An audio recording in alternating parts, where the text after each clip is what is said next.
pinstripebowl.com. Remember, purchase early and save. Your attention, please, ladies and gentlemen. You're watching, yes, the Yankees Entertainment and Sports Network.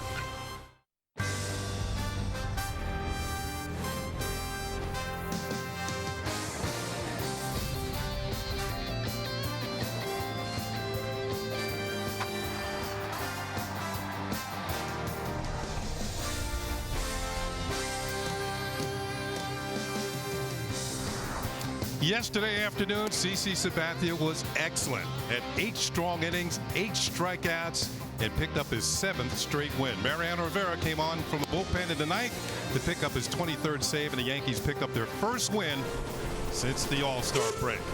And they hope to keep chugging along right on down to Tampa Bay and continue winning. As today, the YES Network presents New York Yankees baseball. It's going to be the Yankees against the Toronto Blue Jays in the final game of a 4-game series here at the Rogers Center. Well, we told you about CC Sabathia and Mariano Rivera. They were both excellent yesterday, but one player that we didn't talk about who had a very big game and a big series, David, has been Brett Gardner. Yeah, Brett Gardner and the shades of Mickey Rivers taking over the game with his legs. And that's sort of the conventional way, the double down the line where he can put on the parachute and pull into second the easy way. But this will be the tough way. As you see off the end of the bat, the ball checks up. Uh-oh, he's going to go for 2. Easily gets in there, steals that one, and then the bunt. A little hesitation by the catcher, Aaron Sebia. That's all Brett Gardner needed. Now he's got 1 foot on the turf, never looks back, easily steals second base, just changing the game with his legs. These are the numbers from this series for Brett Gardner. 583, 7 for 12, 3 doubles, couple of runs, a stolen base. His last 9 ball games hitting .344 with 4 stolen bases. While we're talking about the hitting of Brett Gardner, let's talk a little about some pitching from Phil Hughes today. He's going to get the start. The Yankees are looking for him, David, to really bounce back, show the form that he did in the first part of last season. Yeah, it is. You know, this is going to be his second start off of the DL from that dead arm. He had a long rehab to get the strength back up in his shoulder. His first start in Cleveland, a little shaky to start, but then he finished on a good note. So the Yankees looking for a much better outing today. Let's check out our New York Lottery pitching matchup this afternoon. Phil Hughes is 0-2, 10.57 ERA. A lot of those numbers were accrued while he was having that dead arm issue. Carlos Villanueva gets the start for the Blue Jays. He has escaped from the bullpen. He's 5-1 with a 2.99 ERA. He has pitched pretty well. Let's take a look at Hughes' last start. Yeah, as we said before, you know, Phil Hughes, that first start off the DL in the first inning, he's going to struggle a little bit. As you see, the fastballs are up and out over the plate, and that's pretty normal for your first start. He admitted to having some jitters. He didn't locate his fastball too well early, but he did right the ship. He got that curveball going. He got a little backdoor slider there working, and he really started to pitch, mixing up his pitches, and really ended up having a pretty decent outing there. Well, his last start, July 6th at Cleveland, 5 innings, 6 hits, couple of runs, 2 walks, 2 strikeouts, 87 pitches, so that pitch count is getting up. Well, this is the final game of the 4-game series here in Toronto. Can the Yankees come away with a split before heading down to take on Tampa Bay tomorrow night? We've got lineups, first pitch, baseball, coming up next from Toronto.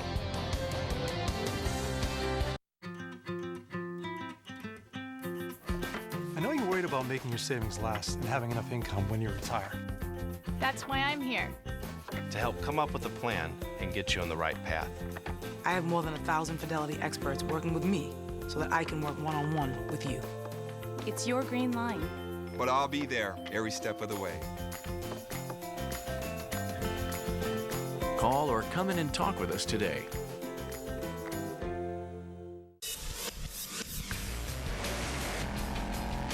"125 years ago, we invented the automobile. And 80,000 patents later, we're still reinventing it. It's no coincidence that the oldest car company has the youngest and freshest line in the luxury class, Mercedes-Benz. See your authorized Mercedes-Benz dealer for exceptional offers on the C-Class. Conveniently located in the heart of Rockefeller Center, steps away from the Theater District and Fifth Avenue, Empire Steakhouse serves big night out on the town steaks, succulent seafood entrees, classic side dishes, and an impressive wine list. So whether you're enjoying a dinner for 2 Having a quick power lunch, or looking for a place to host your own private party, Empire Steakhouse will deliver an experience to remember. Reports are coming in of major bedbug infestations in schools, libraries, offices and shopping centers, hospitals, colleges, buses, subways and taxis, courthouses, police stations, and firehouses. Stop itching and call Bell Environmental, the bedbug specialists. Roscoe, the bedbug dog, will sniff out the bugs, and Instant Freeze will solve your problem. Safe, thorough, and chemical-free. That's Bell Environmental, the bedbug expert.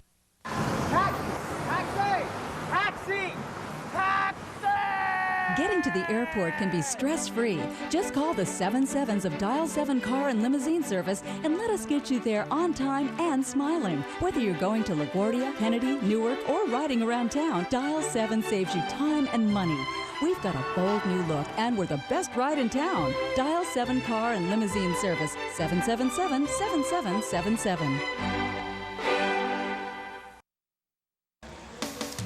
Yankees baseball on Yes is brought to you in part by Dunkin' Donuts. Get ducked. Go to getdunkd.com. By Mazda, Zoom Zoom, and by IOTV. IOTV offers you incredible HD picture and sound. Get the best in HD free. As you can see, we're going top down for the 4th consecutive day here in Toronto. The roof is open. Once again, it's a beautiful day here in Toronto. In fact, let's check out the game time weather conditions presented by Bigelow Tea. The temperature, it's a hot one today, 95 degrees here in Toronto. Humidity up there at 49%, the wind at 4 miles per hour. Sunny and very hot for the forecast. And that's what the Yankees will be heading down to Florida. That's what we'll probably see at Tampa Bay, that type of weather. Let's check out today's Yankees starting lineup presented by HP. And it's going to be Brett Gardner in the leadoff spot. The speedy left fielder will lead things off. He'll be followed by Curtis Granderson back in center field. Mark Teixeira, the designated hitter this afternoon. Robinson Cano in the cleanup spot. He'll bat fourth, followed by Nick Swisher in right. Jorge Posada at first base this afternoon. Russell Martin doing the catching. Eduardo Nunez at short. And Ramiro Pena will be at third base for the Yankees this afternoon in batting ninth. Joe Girardi hoping his ball club can pick up another win here in Toronto and come away with a split. There is Carlos Villanueva. He gets the start for the Jays. Yes, an excellent record, 5-1, 2.99 ERA. You see he started out in the year in the bullpen. Now he's in the rotation. Only 23 walks in 78 and a third innings. Pretty good ratio. Let's take a look at the Jeep pitcher scouting report on Carlos Villanueva, and he has earned his spot. He was very valuable in the bullpen for the Jays, a great long man. And Jesse Lish went on the DL, one of their starters, and now he's jumped in there and he's really solidified his spot. He knows how to pitch. He's a 4-pitch pitcher, not a power guy, but he'll throw any pitch at any time. And he comes in on a roll. He's had 5 straight quality starts, and his ERA is down to 2.99, which leads the Jays, although he's had an abbreviated rotation run with just 9 starts. And his manager, John Farrell, said he has earned the right to stay in the rotation, even when some of the other Blue Jay hurlers get healthy. It's time for baseball here in Toronto, and the first pitch is over the outside corner for a call strike. Well, we showed you the numbers in our open. Brett Gardner's had a very, very good series. In fact, he's riding a 4-game hitting streak. His overall numbers, his batting average up to 279. Next pitch is in there for a call strike. And David, as you said, Villanueva will throw any pitch at any time. 4-pitch pitcher. He's really got an idea of what he's doing out there. The Jays really like him. He's a solid guy. You see he pitches from the first base side of the rubber. Foul ball, and we were told by Buck Martinez, longtime catcher in the American League and now one of the Blue Jays broadcasters, that Villanueva reads the bat as well as any pitcher they have. Maybe you can explain what that means to some of the fans. Well, you know, every time you throw a pitch, depending on how the hitter reacts, that's instant feedback for you as a pitcher. You can tell whether he's out in front of your pitches or whether he's behind your pitches or how he particularly took a certain pitch, and that can determine your next pitch, your next course of action. So every pitcher should pay attention and read that bat. Fastball, he tried to blow it by him, and it's fouled back. His fastball isn't much above 90 miles an hour. That one was 88. Yeah, his variance in pitches is very good. 4 pitches. His slowest pitch is in the low 70s, 73 miles an hour, and his fastest pitch is close to 90. So 15 to 17 mile an hour variation between all of his pitches. Low and inside, could get Gardner the bite on the 0-2 pitch, and the count moves to 1-2. Gardner's had a good month of July. He's heated up with the weather, hitting .310 as we approach the very warm days of July and August. Here's the 1-2 pitch. Inside again, moves him off the plate. That evens up the count at 2 balls and 2 strikes. Kind of a similar theme we've seen from the Blue Jays and their pitchers and their scouting reports, and that is in, and more in. And they have pounded these Yankee left-handers in, and Carlos Villanueva continuing that trend. Breaking ball is pop foul. This is going to make it to the seats. Now, to me, Brandon Morrow can do that. We saw him the other night, and because he has a 95-mile-an-hour fastball. Villanueva does not. His fastball maybe tops out at 90. That's a big difference. And if you miss just a little bit, you can have some baseballs end up in the right field corner or over the fence. It's hard when you're a 4-pitch pitcher and you like to mix your pitches to go with one style. This is hit through the middle, and Gardner's good hitting continues. He now has a 5-game hitting streak. He hits a solid single to center field. Time for the Blue Jays defense, brought to you by your Mercedes-Benz Tri-State dealer. We saw Davis in center field. He is flanked by Snyder in left and Patterson in right, and Encarnacion at third, Escobar at short, Hill at second, Lind at first. That's been the Blue Jays infield throughout this series. Arancibia doing the catching for Carlos Villanueva. We'll see Brett Gardner just stay on this curveball, about 76 miles an hour, down and away. Pretty decent pitch from Villanueva, and Brett Gardner just sizzling right now to be able to stay on that ball. Look out, Curtis Granderson has moved off the plate. Granderson 3 for 12 in this series. He's got 10 hits this month, 4 of them are home runs. And he's up there with 25 among the league leaders. Gardner takes one of the biggest leads in the league. And lately he's been very, very aggressive on the bases. He has stolen 10 in a row. And yesterday when he got to first base, he looked at Mick Kelleher, the first base coach, and told him, "I'm going." And he made it.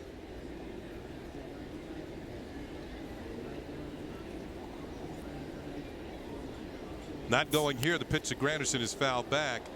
In fact, I was talking to Kelleher, Yankees first base coach, before the game, and he said that Sean Camp has one of the best moves for a pitcher in the league, a right-handed pitcher. He's very quick, and he's about 1-3 to home plate. And he felt that, Gardner's being very aggressive, stole second because he doesn't care right now. Right now he's on a real roll, and he doesn't care who's on the mound.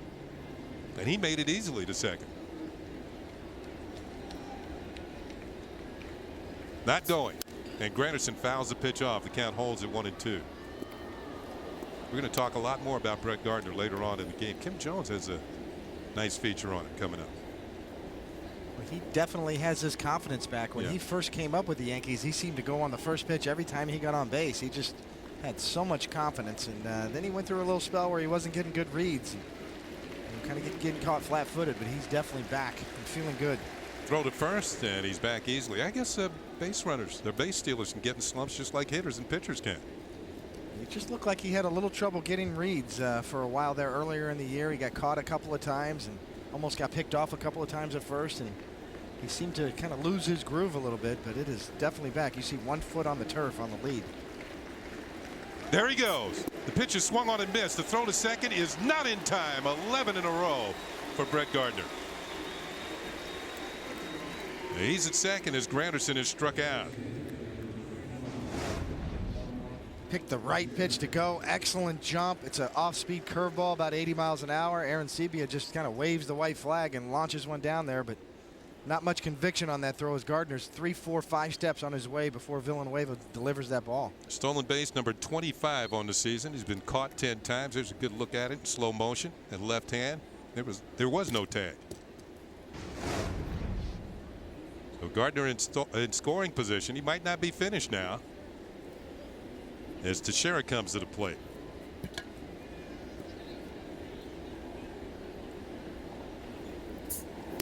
And Mark takes a pitch upstairs for ball 1. Teixeira has 2 hits in 14 tries in this series. And his average stands at 240. That's well below his career average. Home runs, RBIs are up there. But he's looking for a hot streak. Mix in some singles. There's a pitch in there for a strike. See, Teixeira has always been an excellent fastball hitter, especially batting left-handed. More of a pull hitter lefty than he is righty. And I expect to see a lot of off-speed stuff from Villanueva facing Teixeira. Gardner taking a decent lead at second.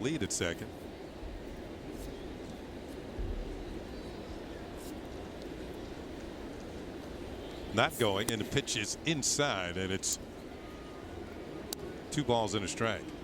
One thing that Gardner has done to help Teixeira in this at bat is to sort of disallow the shift that we see employed so much. The third baseman's got to stay at third now because Gardner's a threat to steal third. The shortstop's right behind Gardner. He's got to stay close, so they cannot do the full wishbone offense shift that we've seen, or that martini glass that Michael Kay likes to call it, where all 3 infielders go to the right side of the bag. Yeah, but one thing that Encarnacion is well off the bag at third. It would be a foot race to the bag, and it's tough for a catcher to hit a moving target. We saw that earlier this series when Hill stole third and the throw went into left field, and the Blue Jay second baseman scored. That's outside. It's ball 3. 3 balls and a strike. Villanueva does have a base open, and sometimes to me as a hitter, David, it would tell me I'm not going to get an automatic fastball here 3-1. He might want to trick you. The 3-1 pitch, and it's outside, ball 4. It looked like he was pitching around Mark Teixeira. So the Yankees have 2 on and 1 out. And that's Villanueva's first walk to go with his first strikeout. You see Brett Gardner, affects the at bat. It's a distraction for the pitcher. With Mark Teixeira hitting, you saw Villanueva just really distracted by Gardner. And the number 1 priority as a pitcher is to deliver the ball to home plate. But base running and speed can really get you out of your groove. Robinson Cano hitting at 296 on the season. He's had a decent series. He's 4 for 13 coming into this final game. 2 on and 1 out. First pitch is drilled into right field for a base hit. Patterson has it. They're going to hold the speedy Gardner at third. That ball was hit so hard by Cano. Gardner could not score. If he can't score, just about nobody in the league could score. So the bases are loaded with 1 out. Well, you said it. It's a first pitch slider that just stays right there. Look at it. Just take a seat and sit right in the middle of the plate. Cano knows what to do with that one. And Corey Patterson, 1 hop. 1 hop to him, 1 hop back to the catcher. And even, as Kenny said, the speedy Brett Gardner can't score, as he has to make sure that line drive gets through. Patterson's already got the ball. Third base coach Robbie Thompson, you can see him come down the line. He's looking at the right fielder, see if there's any type of a bobble, and then he would send Gardner. But there wasn't. Ball was hit so hard by Cano that he took an RBI away from himself. Here's Nick Swisher. Bases loaded, 1 out in the first. And Swisher takes a pitch inside for a ball. 252 with 10 home runs, 49 runs batted in. He's got a chance to get to the half-century mark here.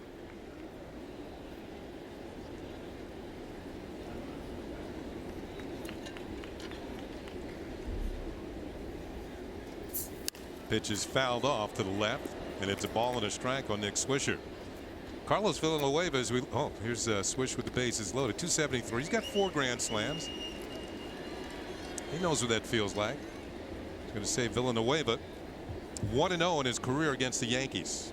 He's pitched 3 times against them this year, twice in relief. Started at Yankee Stadium on May 23rd and got the win. Swisher hits a little looper. This is going to go foul and into the seats down the third base side. And once again, fastball in. Swisher, a couple of good swings too with those fastballs, but just a little bit tardy on them. Swish, since about the end of May, has really turned it up, hitting .303 since then. And once again today, with the bright sunshine, he's going with the sunglasses and the eye black.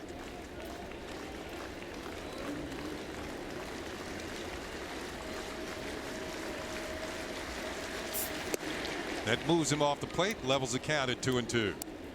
Bases full of Yankees. We're in the top half of the first inning. 2 hits and a walk. A single by Gardner stole second. Granderson struck out on that steal. Teixeira walked, and Cano singled to load the bases. And Villanueva's feeling the heat here in the first inning.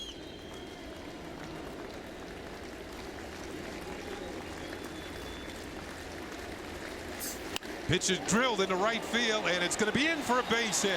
It one hops to Patterson. The base runners can only move up 90 feet, but the Yankees take a 1-0 lead as Brett Gardner scores.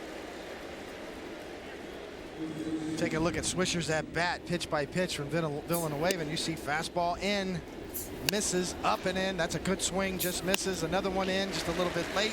Tries the slider in, pushes him off. Another curveball, a little less rotation on that curveball. As you see, that's the second one that just kind of backs up and takes a seat right to the middle of the plate rather than getting the right to left movement. Swisher hits it hard, just like previously, and now the Yankees have station to station going, and 1 run at a time. See, there's a danger of pitching in all the time because you get the hitters thinking in. That ball's in, and you've seen 2 solid line drives to right field this inning. Pitch to Posada, breaking ball in there for a strike. Jorge's done a lot of damage against the Blue Jays in his career. .299 hitter against Toronto with 31 home runs. Only 1 out, and Villanueva has thrown 25 pitches already.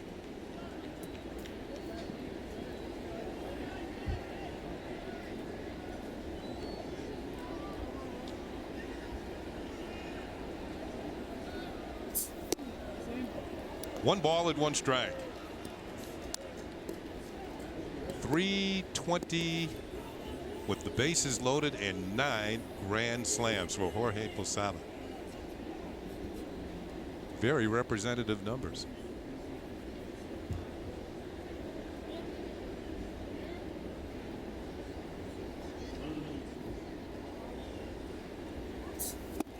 Off-speed pitch, swung on and missed, and the count is 1-2.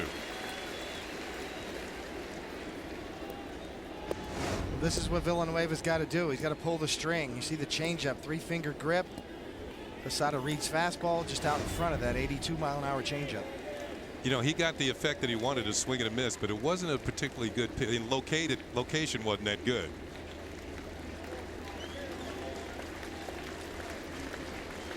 The 1-2 pitch inside, and the count levels at 2 balls and 2 strikes on Jorge Posada. What I mean is, he got it from the off speed. That's how he got the strike. But the changeup itself didn't have much fade to it, and it kind of stayed in the middle of the plate. Now, if Posada picks it up a little better, that is sitting right on a tee. You'll see right here, that's the grip he's going to have on that slider. After that changeup, he tries to go down and in to get Posada to swing over it. Posada has none of it. Counts level at 2-2. Foul tipped into the glove of Aaron Sibia, and Posada has struck out.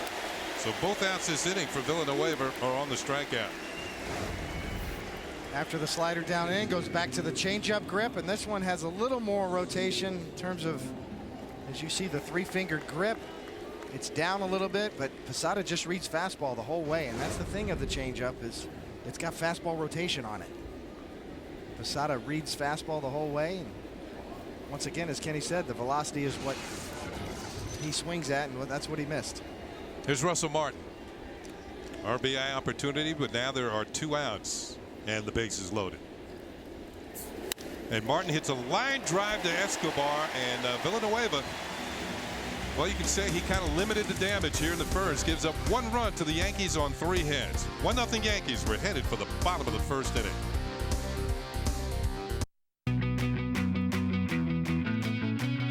Toyota has so many different models to choose from. You'd be surprised how easy it is to find something perfect for you. And right now is the time to shop, while selection is great and so are the deals. What you want, only better. Lease a 2011 Camry for $169 a month, or get 0% APR for a full 60 months. Plus, get $500 bonus cash when you lease or finance Camry. Toyota. I'm on the road all summer, but I never get lonely. I can update my friends back home, even check in on work. You know, I love my phone. It's little, like my dog. My dad sends videos every day. Isn't she cute? Yes, you are. The nation's smallest 4G smartphone. The HP Veer with WebOS works like nothing else. 25-year-old Phil Hughes gets the start for the Yankees this afternoon. His second start since coming off the disabled list, and he'll be facing this lineup for the Toronto Blue Jays, presented by HP. Rajai Davis, very speedy Rajai Davis, will be in center field. Eric Thames is a designated hitter this afternoon. Yunel Escobar will be at short. Adam Lynn will be at first base. He'll clean up. Edwin Encarnacion is at third. Travis Snyder in left field. Aaron Hill batting seventh. He's the second baseman. JP Arancibia will do the catching. And batting ninth in right field is Corey Patterson. Let's see, Phil Hughes will be going after his second start since he came off the DL. When you look at these numbers, if I'm Phil Hughes, just don't look at them. You know, you just think about, I started my new season, my last start, I had a decent outing. You don't want to look up at the scoreboard and see that 10.57 ERA. It doesn't matter anymore. He had one decent start, and he's looking for a better one today. And the Jeep pitcher scouting report is get the hook going. I really think the key to Phil Hughes is the command of his curveball. He's got good control with his fastball. He mixes in his changeup, and everybody knows about that cutter that he's learned, but he needs to get that hook over consistently to set up his fastball, and that'll help him miss some bats. Last start, he had trouble finishing off hitters. He needs to get more swing and misses, either on the high fastball or that curveball, and get on the board. We saw that 0-2 record. Let's get a win for Phil Hughes today, and he'll feel a lot better about himself. Especially on that long flight down to Tampa Bay from Toronto. The Yankees will be in action tomorrow night. Rajai Davis tried to bunt hitter's appeal. He said he didn't go after the pitch, and it was a high fastball. Ball one. Yankees have done a pretty good job of keeping Davis off base in this series. Just 2 for 12. He takes one right down the middle, and then for a call strike, and it's 1-1.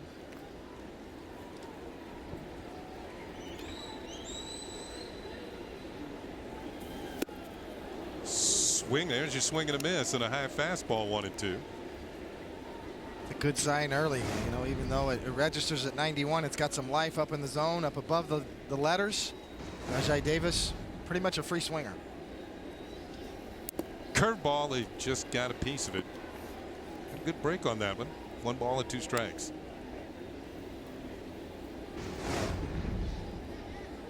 See Phil Hughes, you don't really see the spiked finger on that curveball, and that's what Kim Jones had talked about with pitching coach Larry Rothschild. A little bit of an adjustment on the grip on Phil Hughes' curveball allows him to throw it a little harder. Fastball fouled straight back. 93 on that one. He had a little extra. Phil Hughes has always featured kind of that spiked index finger curveball a la Mike Mussina, and sometimes it got a little too big and a little too slow. He's tried to make some adjustments. Breaking ball is popped up to the left side. The shortstop Nunez calls everybody off and will make the catch. 1 up and 1 down. Let's check out the rest of the Yankees on defense, starting with the outfield and left to right. Gardner, Granderson, and Swisher. Pena at third today. Nunez at short. The captain, Derek Jeter, gets the afternoon off for now. Cano at second. Posada at first, and Russell Martin doing the catching. Here's Eric Thames. The designated hitter takes a curveball in there for a call strike.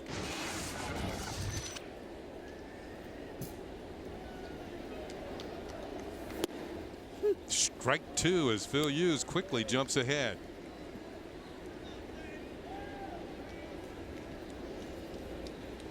Thames, recently recalled from the minor leagues, takes call strike 3. Good morning, good afternoon, and good night. 3 pitches and he's out of there. Caught looking. Phil Hughes just works him over here. He started with a backdoor curveball, then a fastball in, right back to the backdoor curveball. Nice frame. Gets the borderline call. An excellent sequence from Phil Hughes right there. Home plate umpire today is Jerry Davis, the crew chief. Here's Yunel Escobar. Had a very good series. 6 for 12 the first 3 games. And Hughes just misses with that pitch, and it's ball one.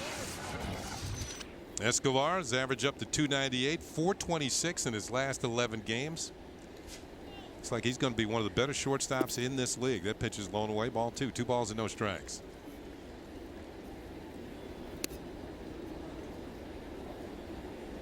In the absence of Jose Bautista, his manager, John Farrell, said, you can bat third.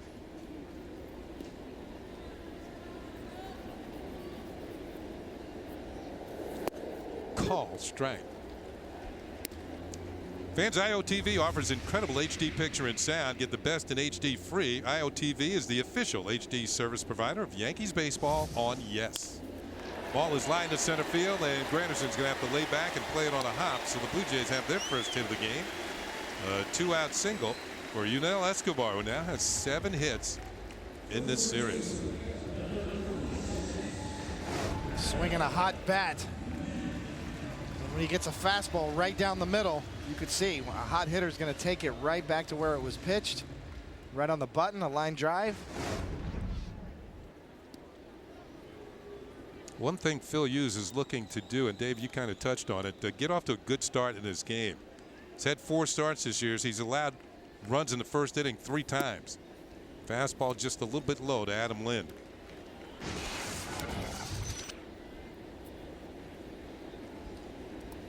Good numbers for the Blue Jay first baseman. Of course, Hughes, a first-round draft pick of the Yankees going back to 2004 out of California. 1-0 pitch, and that is ball 2. 2 balls and no strikes.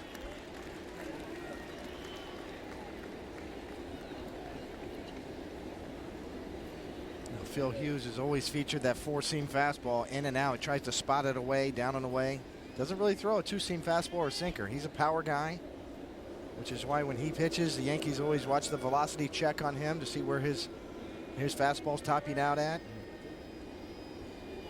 Going pretty good today in this first inning. 93 miles an hour on that last fastball. Just missed.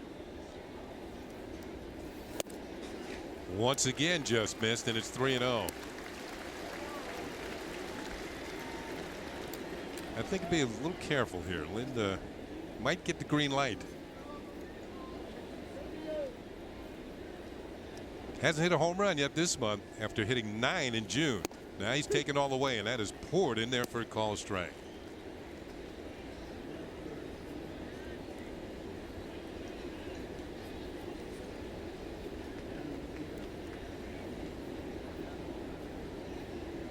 Posada at first today, holding the runner.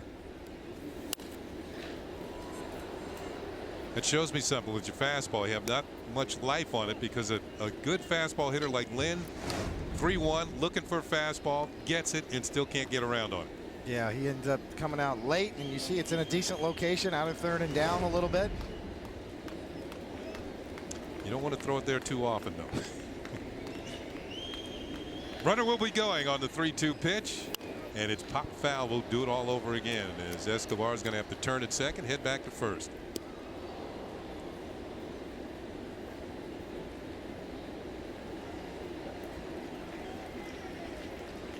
It's got to be hot down there on that turf, although they waited as long as they could before opening the roof today just to keep some of the cool air. Of course, it escaped right away as soon as you start opening it. Yeah, it is. Sun starts beating down on that turf. Just a hot day here up in Toronto. 3-2 pitch is hit in the air to right field, but Nick Swisher is there. Almost frozen in his tracks, makes the catch for the final out, and Phil Hughes gives up a hit, nothing else here in the bottom of the first. Yankees leading 1-0.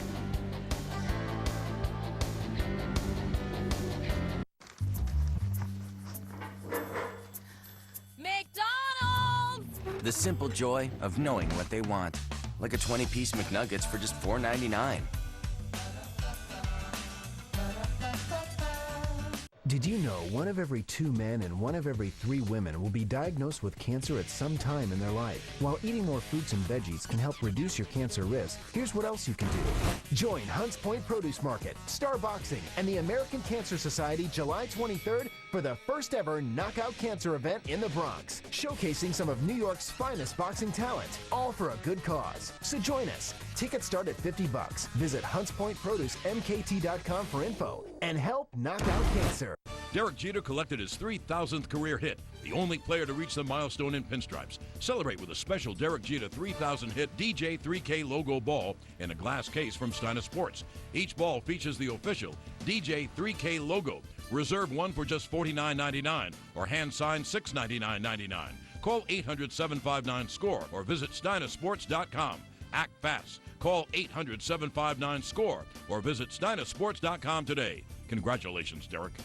You're the best, Mr. Snuggles. Another pet name? All right, I'm smart enough to notice that my favorite fresh brewed Mickey D's sweet tea is now on the dollar menu, so I'm smart enough for this. You're the best too, sweet tea. Pie? Oh, Chipmunk. Sweet tea and the McDonald's dollar menu. Hey fans, it's time for the Toyota Text Poll. Today's question is, let's see, from which division will the American League wildcard playoff entry come from? You can text your vote to 58772. Now, as of today, there's your choices, of course, the East, Central, or the West. As of today, the Yankees hold the wild card, as they trail the Boston Red Sox by a game and a half in the Eastern Division. Here's Eduardo Nunez, and he takes a pitch in there for a called strike.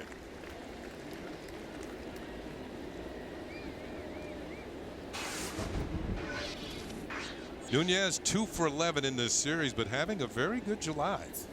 As he hits one sharply towards short, Escobar to his left. Oh, shows off that strong arm, throws out Nunez, and there's one down. I was going to say Nunez, well, his average went down, but he was hitting .423 this month. You know, and he's getting an opportunity to play a little bit more. He gets a chance to play today. Derek Jeter gets the afternoon off. Yankees traveling, of course, tonight. You can bet the Capitol will be in the lineup tomorrow night when the Yankees take on the Rays at Tropicana Field. It's a good move. Give Derek a break on this turf today. It's going to be a hot day on that artificial turf. It's going to get hotter and hotter, and the turf gets harder and harder. With Nunez at short, Ramiro Pena takes over at third. And he'll take a pitch for a call strike. Pena batting in the ninth spot. Of course, all these moves necessitated by the fact that Alex Rodriguez is on the disabled list. And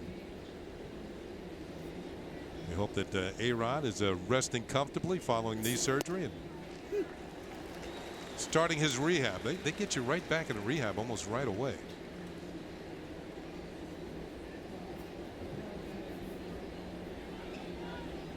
Right now, Pena's up there with a count of no balls and 2 strikes. Villanueva deals, and it's hit high in the air to right field. There's no Chase Patterson back a bit. He's there and makes the catch for out number 2. Pena's got 1 run batted in this season. It came on a home run at Yankee Stadium. He rifled one into the lower seats and right. So it's 2 up and 2 down. We'll turn it over to Brett Gardner. Gardner started the ball game off with a single to center field. Eventually stole second base while Granderson struck out, and then came around to score on a single by Nick Swisher. And right now, that's a lone run of the ball game. Gardner now with a 5-game hitting streak, 8 hits in this series in 13 at-bats. And he'll take a pitch just a little bit low for ball 1. And it's that sort of afternoon. Hot, sweaty.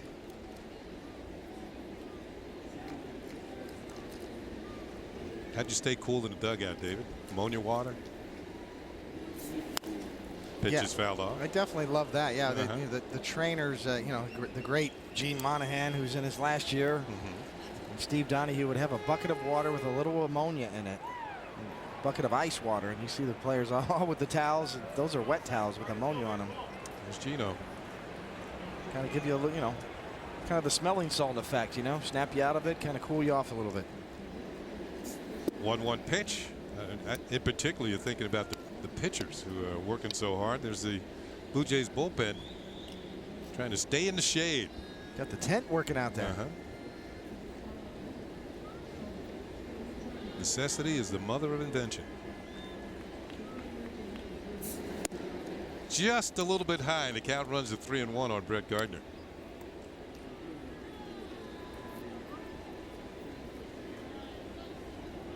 Carlos Villanueva, whose favorite pitcher to watch when he was growing up was Mike Messina. At the knees on the corner. Count is now full at 3-2. Gardner checking with home plate umpire Jerry Davis just to see, was that a good pitch? Yes, it was.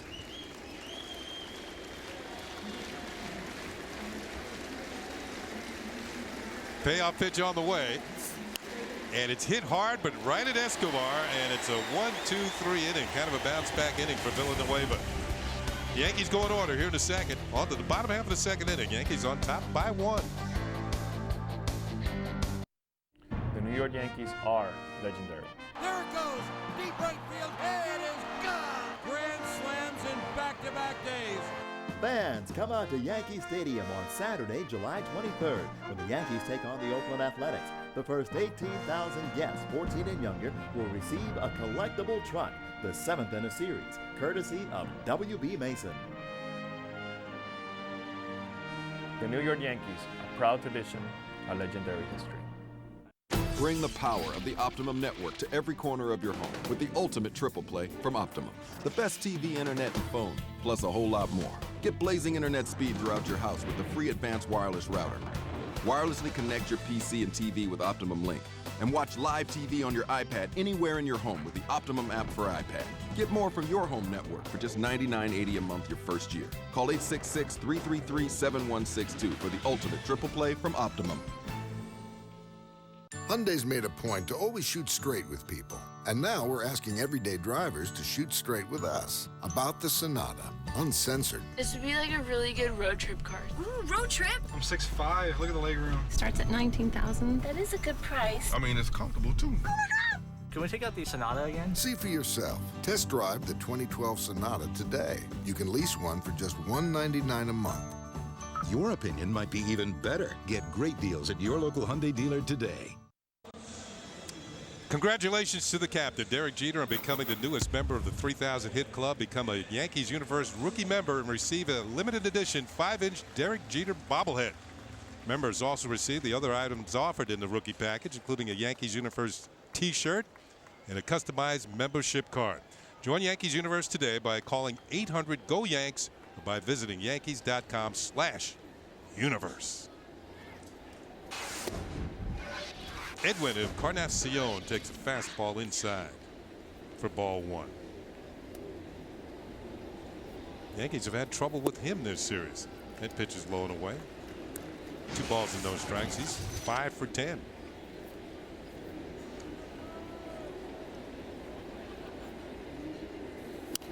Fouls one back. In fact, the Blue Jays, Coney, were kind of shut down for the first time in a while. They only had 5 hits in yesterday's game. It was the first time, I believe, in 10 games they had less than 10 hits. And so CC Sabathia did a number on them. They came into yesterday's game with a team batting average of .307 in July. And CC knocked that under 300. Ball's hit well to right center field. Granderson on the run. And this ball's going to one-hop, and it's off the wall. Encarnacion steams in the second, and he's got himself a leadoff double.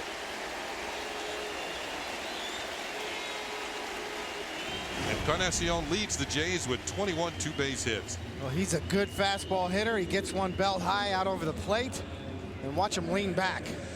Makes contact and almost leans back a little bit, watches it, and now you got to get going. But that's just too far and too deep in the gap for Granderson to get to it. It's going to be an easy stand-up double. Well, the Blue Jays had a potential tying run at second with nobody out. And to bring up Travis Snyder, the left fielder.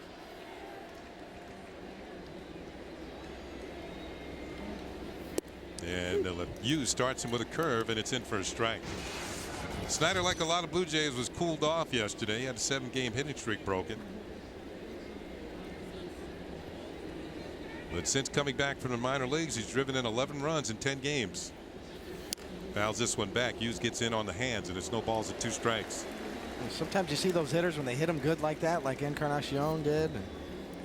It's almost like, you know, I said lean back, like back leg. You know, they hit it, and their weight's under them so good, they're so balanced. It's almost like they recoil. Or Kind of back-legged a little bit.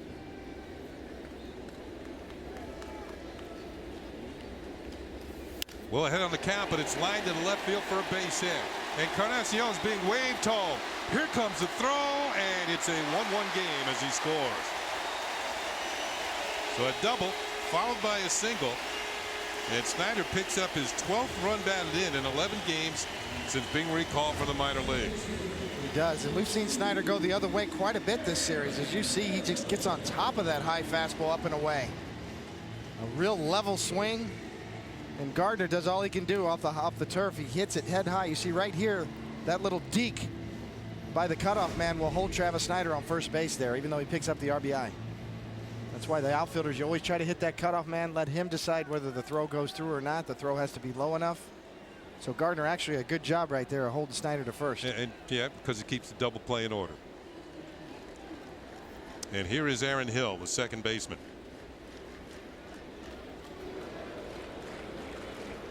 Hill came into this series 0 for 15. He has a couple of hits, but he's just 2 for 12. So that makes him 2 for his last 27. The runner goes. The pitch is popped up and out of play. I was talking to John Farrell yesterday, and I mentioned to him that his team is very, very aggressive. They keep pressure on you. Definitely more of a hit and run there. You see Aaron, as Hill was swinging, Travis Snyder wanted to make sure he didn't have a good jump. He wanted to make sure Phil Hughes delivered the ball before you go on a hit and run. Blue Jays have stolen 81 bases this year. They've been caught 30 times.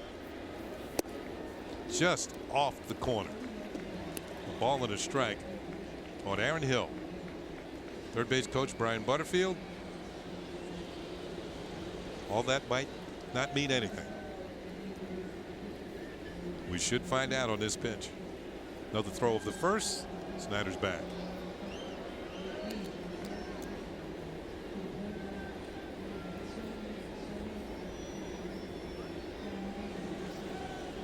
Butterfield, known around these parts as simply Butter. Breaking ball is popped up. Nunez drifts back. Coming on is Gardner. Gardner calls him off and makes the catch. You saw Nunez vacate the premises. He didn't want to get hit by that oncoming train. That's the first out of the inning. Well, Gardner's coming fast, and on a high sky, real bright day. That's an excellent play by Gardner to take charge and cover a lot of ground to get there. A much easier play for the outfielder. You can see Nunez drifting out of the picture on Yesmo.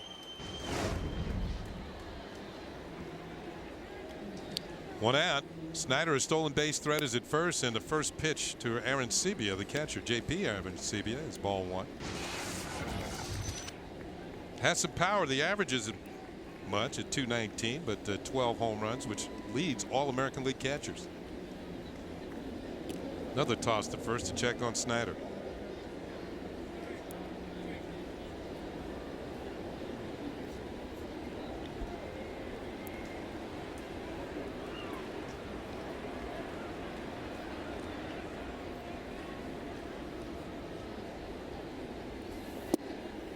Ball two. 2 balls and no strikes. One thing I've noticed about Phil Hughes, he's a fly ball pitcher. That high riding fastball, hitters can't quite get to it. He doesn't get many ground ball double plays, which he could really use one right here to get himself out of this inning with one pitch. Ball is fouled back, out of play. 2 balls and a strike on Aaron Sebia. He too was stopped. His hitting streak came to an end at 4. CC Sabathia was that dominant yesterday afternoon. What an incredible run that Sabathia is on too. Just one start after another. You can almost pencil him in for 8 innings or 8 innings plus. 7 straight starts have gone into win column.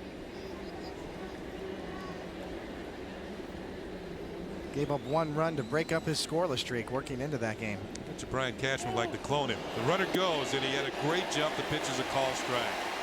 If Hughes had stepped off, he could have picked him off. Snyder just went. And he'll get a stolen base.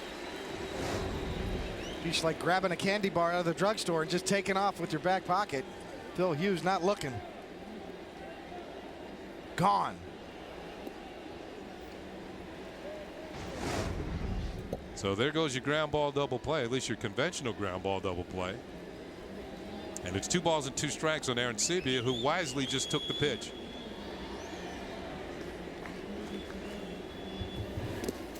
Good stop once again by Russell Martin. We've seen that all season long.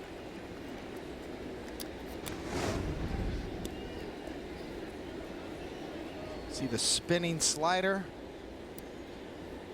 And an excellent job of sliding and smothering that pitch. He's done so well, you forget the fact that he had knee problems coming into spring training, coming off surgery. Payoff pitch, breaking ball, swung on it, missed, strike 3. Second strikeout for Phil Hughes. So now there's 2 down. Well, once again, we talk about the grip. That's not the spike curveball. You see those fingers are both on the ball. This is a little tighter rotation. Probably would have liked to have gotten it away a little more, but that's got hard bite on it, and that fools Arancibia. Little harder velocity too, 76 miles an hour. Number 9 hitter Corey Patterson, veteran outfielder. He takes a curve, and that's upstairs for ball 1.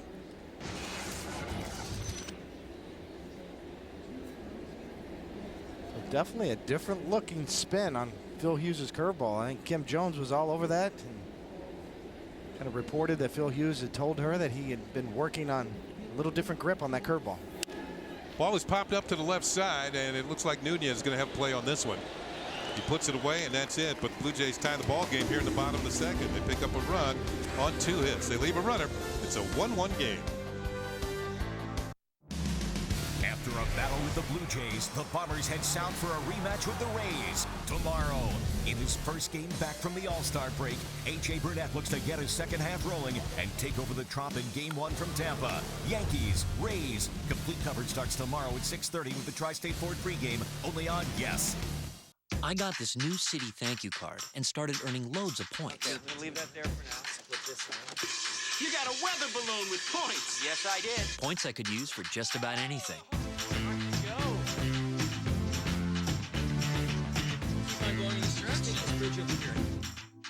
There it is. So I used mine to get a whole new perspective. The new City Thank You Premier Card gives you more ways to earn points. What's your story? City can help you write it. I wish I lived in the golden age, giving it up on the Broadway stage. Hang with the rats and smoke cigars, have a break with Frank and count the stars. Dress to the nines with hair to match, shiny jewels, casino cash. Tapping feet, wanna take the lead, a jet bag and diamonds, all I need. Oh, sing it out loud, gon' get back honey.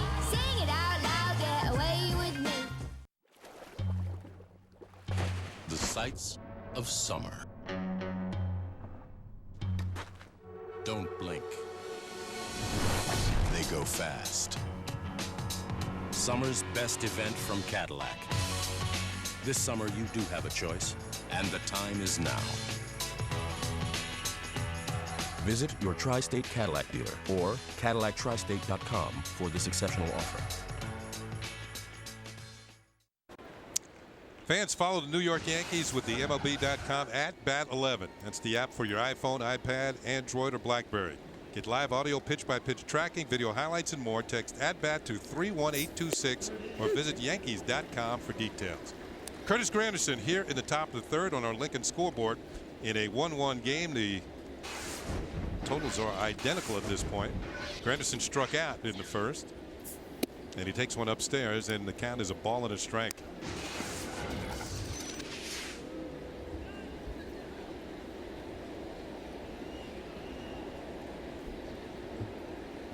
Carlos Villanueva is ready. And the curve is swung on and missed. Strike 2. 69 miles per hour. Took a lot off of that one. You know, we said that's the kind of pitcher that Villanueva is. He can variate his speeds, and that's the slowest curveball that he features. So from 69 to 89 miles an hour in the variance in his pitches. 2-2 as that pitch is in the dirt.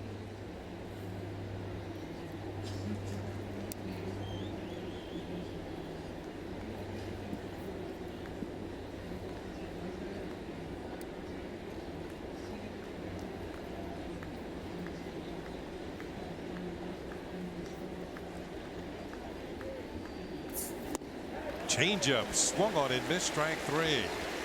A lot of soft stuff to Curtis Granderson as he strikes him out for the second time. Third strikeout of the game, though, for Villanueva.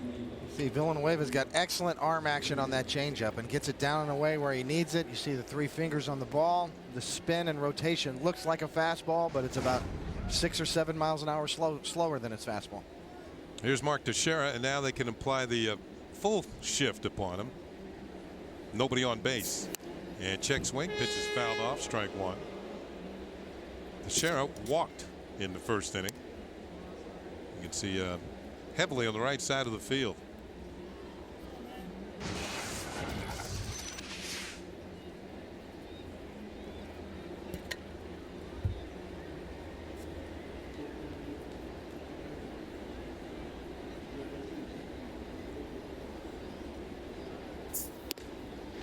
That's his best fastball, and it misses 1-1. The weather has been perfect here in Toronto for these 4 games, and we've had some very big crowds. And we got another one on hand here today. Here's the 1-1 pitch. Breaking ball drops in there neatly for a called strike. Yesterday's crowd was 45,606. That was the biggest of the 3 days. I don't think we have quite that many here today, but we still have a good representation of fans. I guess a lot of people come from Buffalo, Lackawanna, New York, Utica, New York. Met some people from Utica, Rochester, and of course the Toronto fans here in Canada. Pitch is fouled back. Syracuse. Yeah. Saw a couple from Syracuse at the team hotel. And we want to thank all those people for watching the Yankees on Yes during the course of the season and crossing the border to see them here in Toronto. The 1-2 pitch to Teixeira. Swung on in, missed, strike 3, a high fastball, and maybe an off-speed pitch got it. 4 strikeouts now for Villanueva. Sometimes you get away with one. You know, this is supposed to be a slider in, and it backs up. Almost like a cement mixer slider there. As you see, there's the grip with the fingers together. Watch the wrist turn over. You see the slider spin. That's why they call it a cement mixer. You see, it doesn't have that tight rotation. It's supposed to be tighter and break. This one just kind of hangs out over the plate, and Teixeira just can't quite pick it up. Off-speed pitch is popped foul by Cano, and this one is going to make it into the front row out of the range of Encarnacion. Cano had a solid single to right field his first time up, his 5th hit of this series. You see the number, the 15 home runs there. 11 of those have been hit at Yankee Stadium. Remember those old cement mixer trucks? The twirl in the back making the cement? They're still around. Yes. That sometimes you throw sliders like that and get away with them.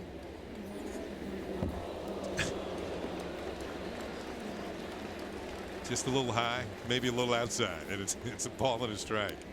Every time I see a pitch like that, I think of Major League and Bob Uecker. Was it Charlie Sheen? He'd throw one by the backstop and he said just a little outside. Just a little bit outside. Just a little high. That would have hit the bull in Bull Durham.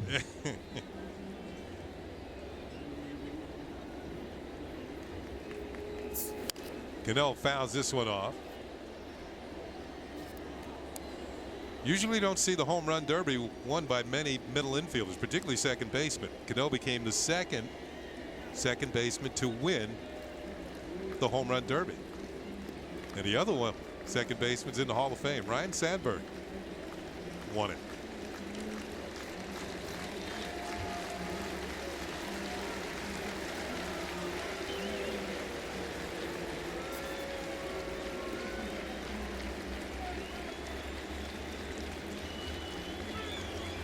No down on the count, a ball and 2 strikes. Tried to heat him up, but Cano fouls it off.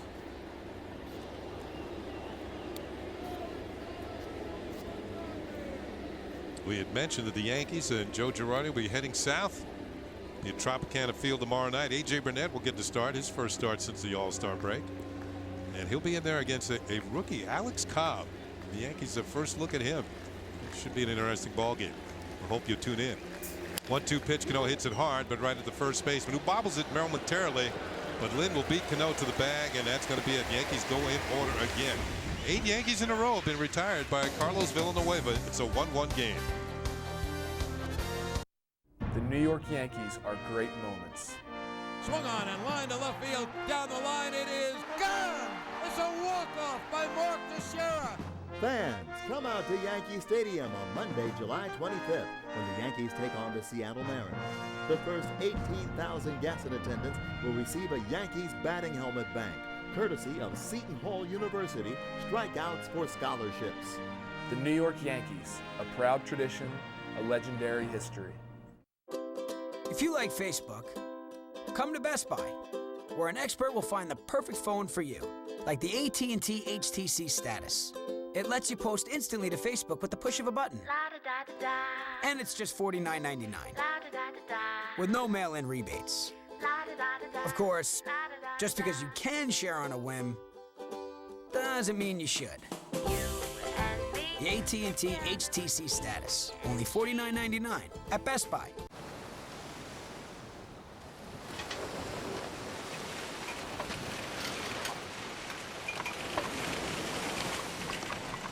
Are we doing okay here? Absolutely. And what can I get for you? I'll have one of those.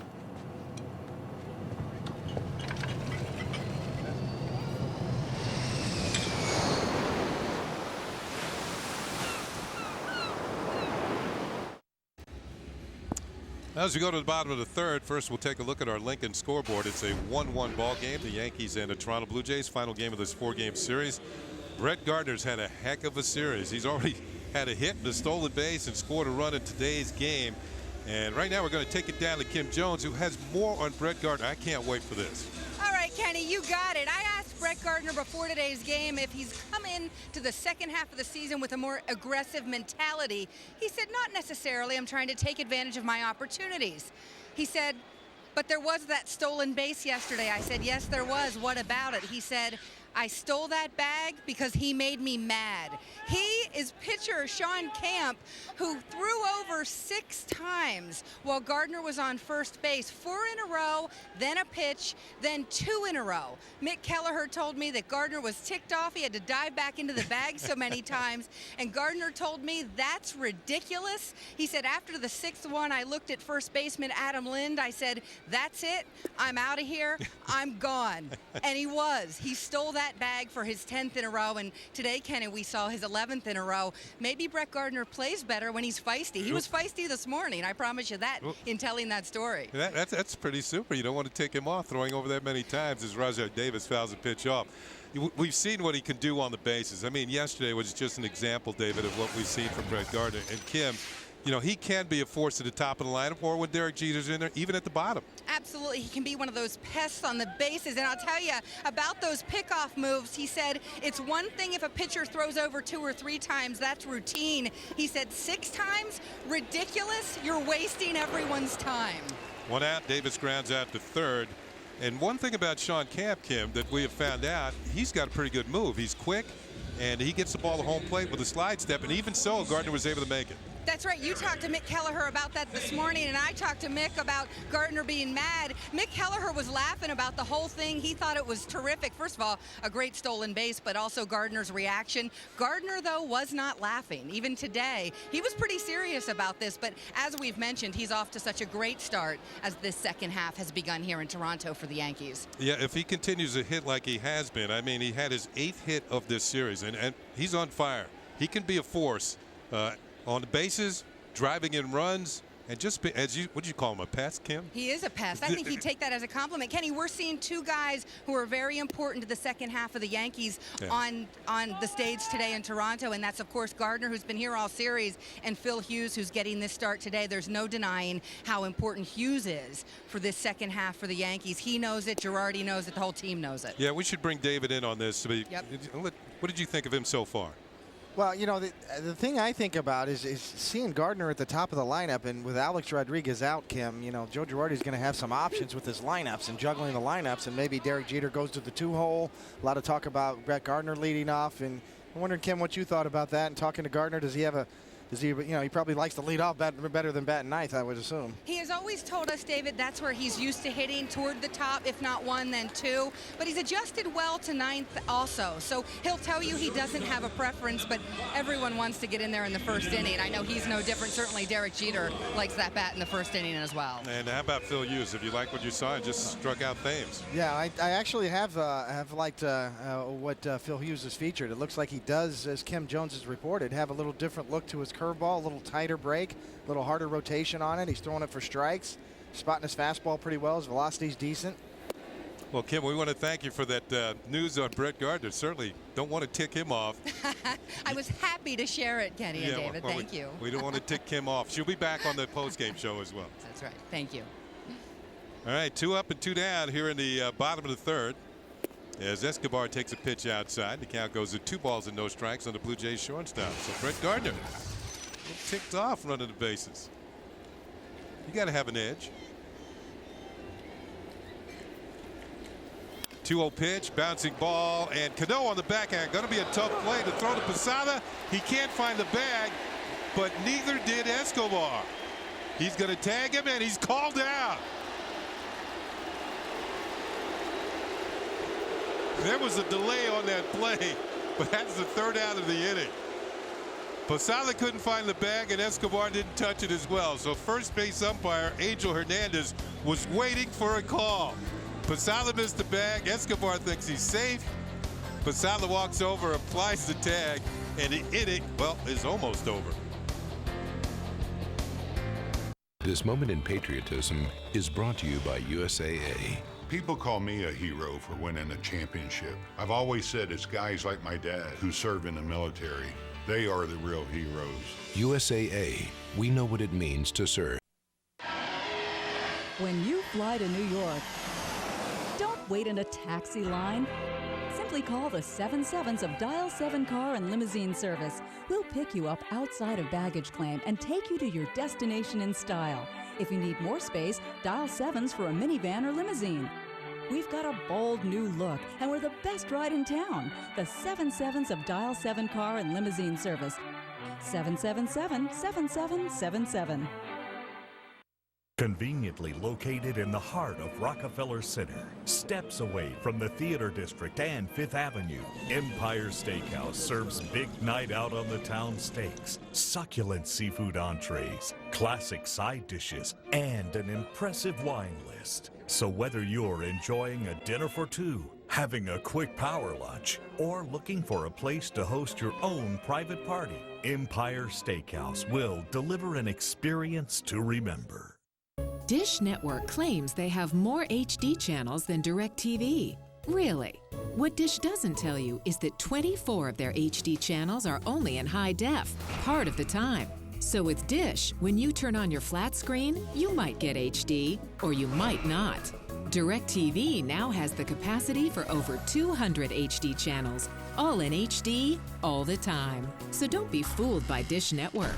When you compare, DirecTV wins every time. Well, right now it's time for the New York State Smokers Quit Line Quiz, and it's a good one. The Yankees acquired David Cohen from Toronto on July 28, 1995. One of those deadline deals. And for what? 3 players. 3 for 1.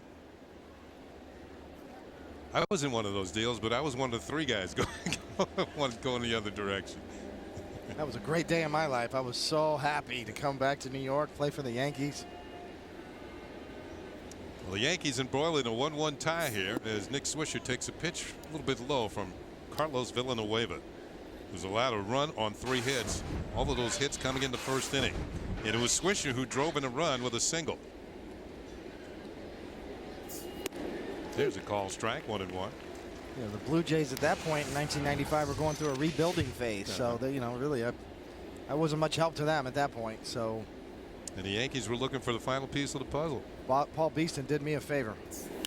Ball is lined to left field, and Swisher is now 2 for 2 on the afternoon. A leadoff single here in the 4th inning.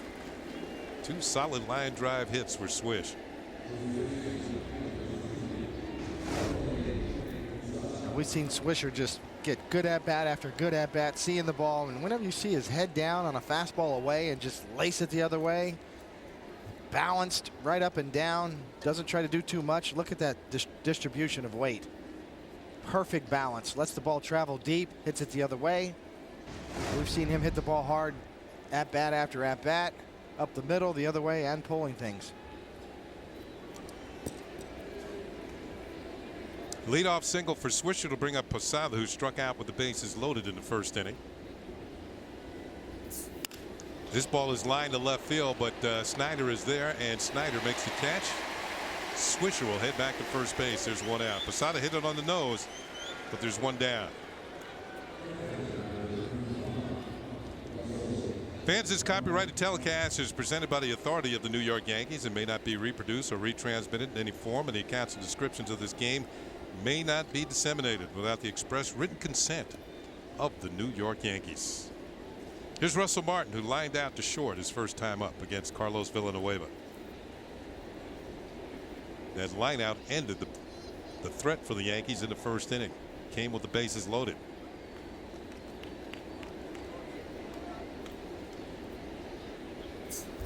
And he hits one well towards the gap in right center field, and this is going to get down, get in there for an extra base hit. Swisher's going to score all the way from first base. Martin has a double, and the Yankees have taken the lead at 2-1.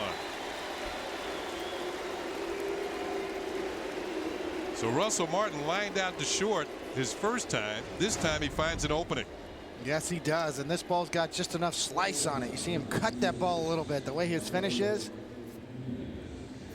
inside outs it a little bit, fights it off. And that ball just runs away from Rajai Davis. You can see it slices away from him, bounces into the gap, and allows Nick Swisher to score from first. Kind of a new look for Russell Martin there. That mustache. You're going to have to ask him about that. So Martin, with his 37th run batted in, gives the Yankees the lead at 2-1. Snazzy shades, the white shades. Also his 9th double, and brings up Nunez, who lines the first pitch in the left field for a base hit. Martin can only go as far as third, and the Yankees have runners on the corners with one out here in the 4th inning. They've put 3 hits on the board this inning. All have been hit well. You get the feeling that Nunez just wakes up out of bed ready to swing the bat, because every time he sees something in his eyes, he just jumps on it. Very aggressive. Good pitch to hit. That bell time maybe a little higher, and he quick wristed through the zone and into left field. And that'll bring up Ramiro Pena. Pena flew out to right field his first time. He's up here in an RBI situation. Runner on third, less than 2 outs. And he has a bonus runner at first base in Nunez. Nunez is a stolen base threat. He's stolen 10 out of 14.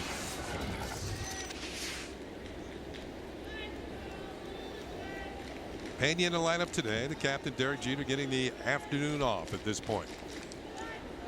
Another throw to first. And Nunez is back.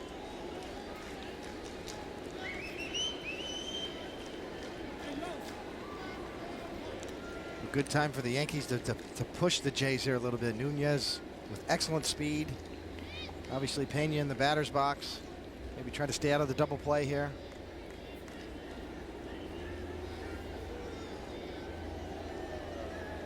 He's not going, and the pitch is hit high in the inner center field and hit pretty well.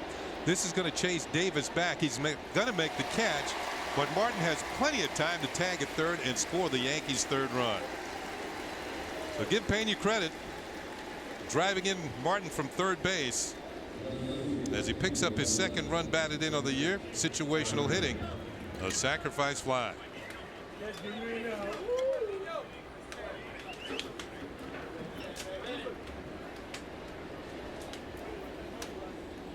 Back to the top of the order, and Brett Gardner. Gardner's single, scored a run, stole a base, and also is lined out to short. Now with 2 outs, this would be a good opportunity to have Nunez on the move, because even if he is thrown out, you've got Gardner leading off next inning. Let's see how the Blue Jays counter. Arancibia might be thinking about a pitch out here somewhere during the course of this at bat. Nunez with a very strong lead over at first base, 1 foot on the carpet, not going, and the pitch is a little bit low for ball 1. Nunez looking across the diamond at Robbie Thompson, third base coach, going through the signs. Arancibia looking in the dugout, looking for some help. All kinds of signs going around the stadium. That's been an issue in this series. Stolen signs. Not going. Gardner takes the pitch inside for ball 2. It looked like Nunez was thinking about it. He gave a false start over there at first base. Well, he had a good jump too. He certainly read Villanueva very well right there, and Villanueva clearly distracted here, falling behind 2-0. Yeah, this would be a good pitch to go on. There's the false start, because you don't think they're going to pitch out 2-0 to go to 3-0 on Gardner. Throw to first, and Blue Jays are thinking the same thing.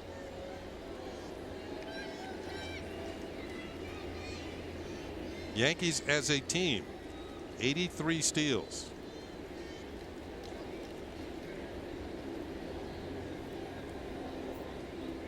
Nunez third on the club with his 10, trailing only Granderson and of course Gardner.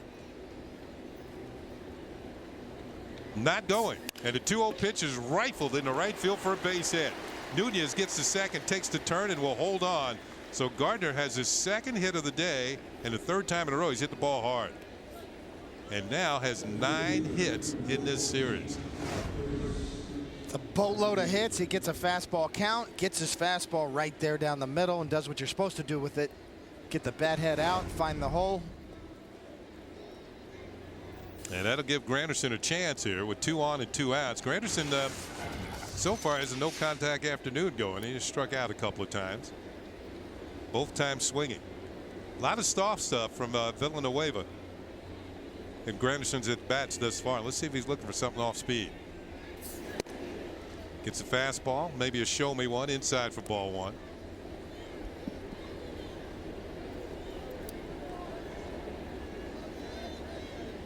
Some of these balls the Yankees have hit really the whole game against Villanueva, 7 now in total, have been hit so hard that it's forced the Yankees into station to station, just base to base. 1-0 pitch. He goes to the off-speed pitch and drops it in for a strike, 1-1. That'll happen on artificial surface too, because the ball will skip, moves a little quicker to the outfielders, particularly if it's hit directly at them. Makes it difficult to advance a couple of bases. We saw Gardner, even with his speed, only able to go 90 feet.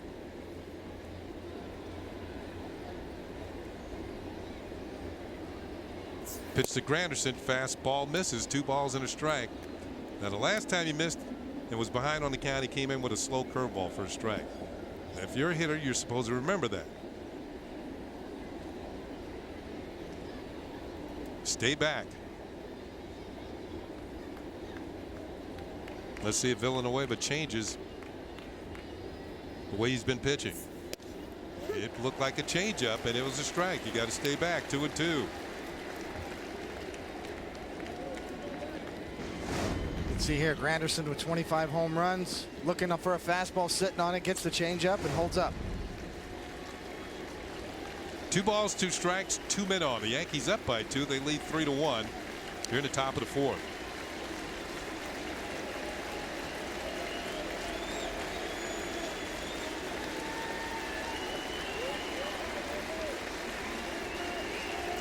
Granderson takes low and inside, and the count is now full. So that'll release the runners. 3 balls, 2 strikes, 2 outs, 2 men on, and a lot of speed on the bases.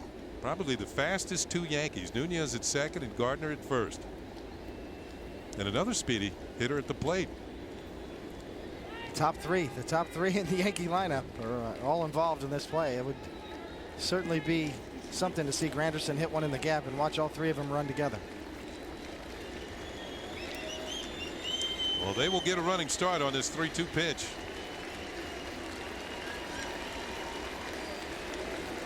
Here comes the payoff pitch. The runners go, and the ball is drilled to the corner in right field. Nunez will score. Gardner rounding third. He will score as Granderson has a double, and it's now 5-1 Yankees. Well, David, you got your wish.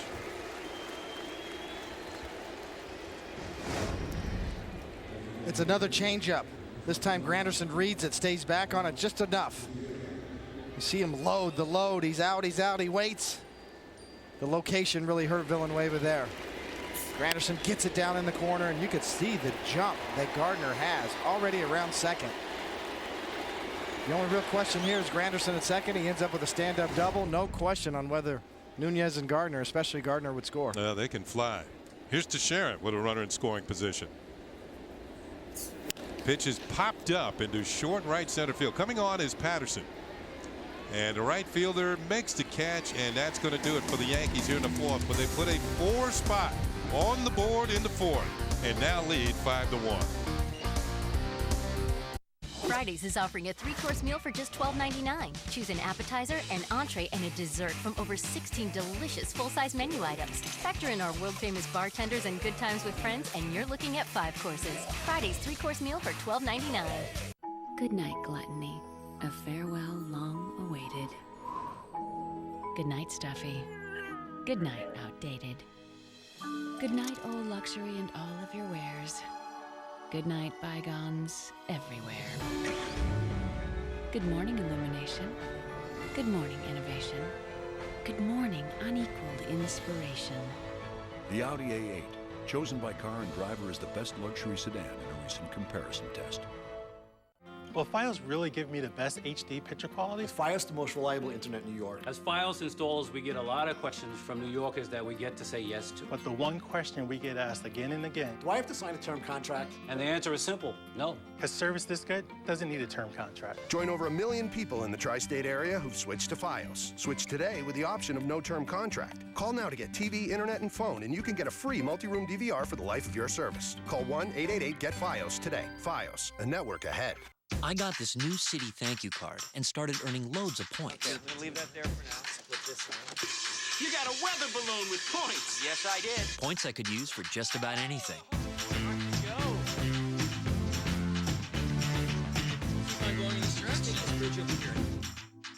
There it is. So I used mine to get a whole new perspective. The new City Thank You Premier Card gives you more ways to earn points. What's your story? City can help you write it. It's time for the answer to our New York State Smokers Quit Line quiz. And here was the question. The Yankees acquired David Cohn from Toronto on July 28, 1995.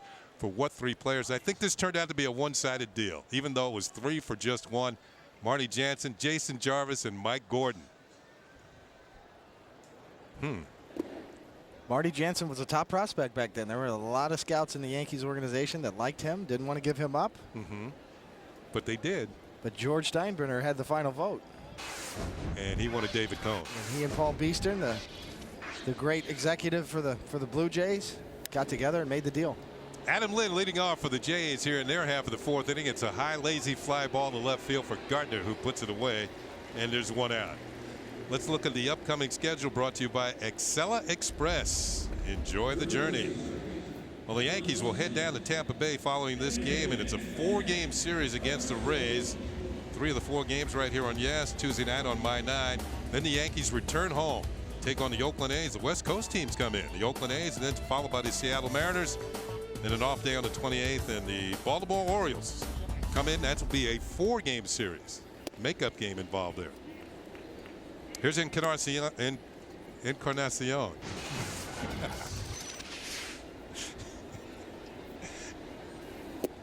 He has doubled and scored in today's ball game. Edwin has had a good series. He is 6 for 11. Takes a pitch inside for ball 3. 3 balls and no strikes.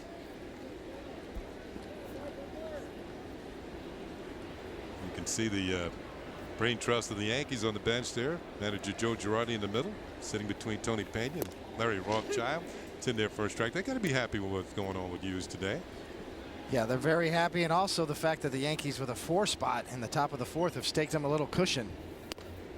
Ball 4, a 1-out walk to Encarnacion, who continues to get on base against the Yankees. One of the last things you want to see is a walk after you've just been given a 4-run lead. That's the first walk that he's allowed. Go along with 3 strikeouts. Encarnacion has been not only a tongue twister to pronounce, but he's been a tough out. Yeah, for all of us.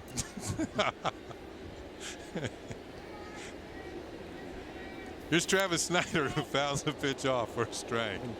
Tongue twisting the Yankee pitchers. Snyder had a single and a run batted in the second inning. He's now hit in 8 of his last 9 games. Good looking outfielder. And that was his 6th hit in this series. Curveball hangs a little outside. Hughes wasn't happy with the delivery, and the count is a ball and a strike. Every once in a while you don't finish one. You get that, it's sort of like flipping it up there. Yeah, that's the key for Hughes for me is the consistency of that curveball. We talked about a little variation on his grip and trying to get a little tighter spin, a little better command of that curveball, because he spots his fastball fairly well in and out. But when he gets that curveball over, that is the difference maker for him. There's the curveball over, but it's going to be in the gap in right center field.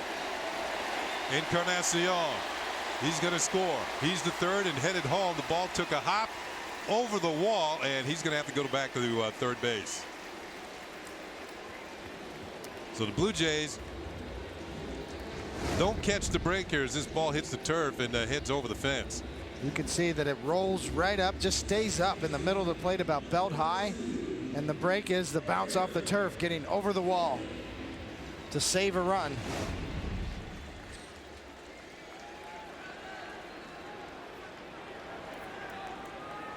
So the Blue Jays have been swinging the bats pretty well until yesterday. Now threatening again here. That's their 4th hit of the game. Snyder has 2 of them.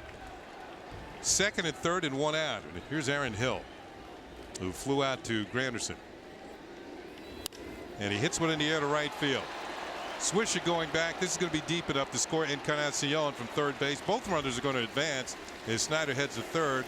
It's now 5-2 ball game. Encarnacion has scored both runs.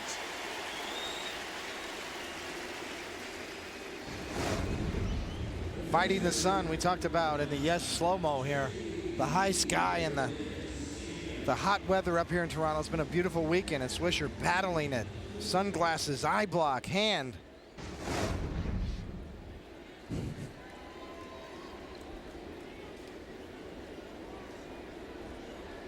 So 2 outs now. Runner at third. Aaron Sibia swings and misses strike 1. Last year he was the MVP of Pacific Coast League.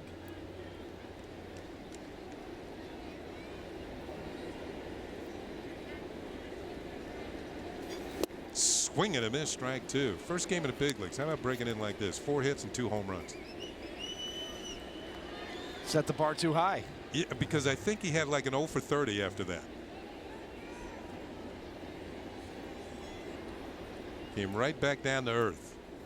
Swing and a miss, strike 3. Phil Hughes not fooling around with Aaron Sibia.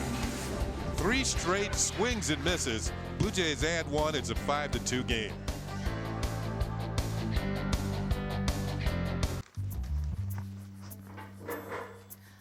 McDonald's! The simple joy of knowing what they want.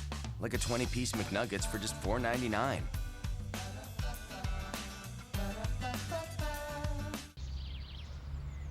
Hey, how you doing? Hey. Great game last night, huh? Oh, yeah. Total domination. Unbelievable. Forget about it. Hey, fellas. This is Tom. This is the first day. I'm wicked psyched to be here. You guys ready to rent some cars?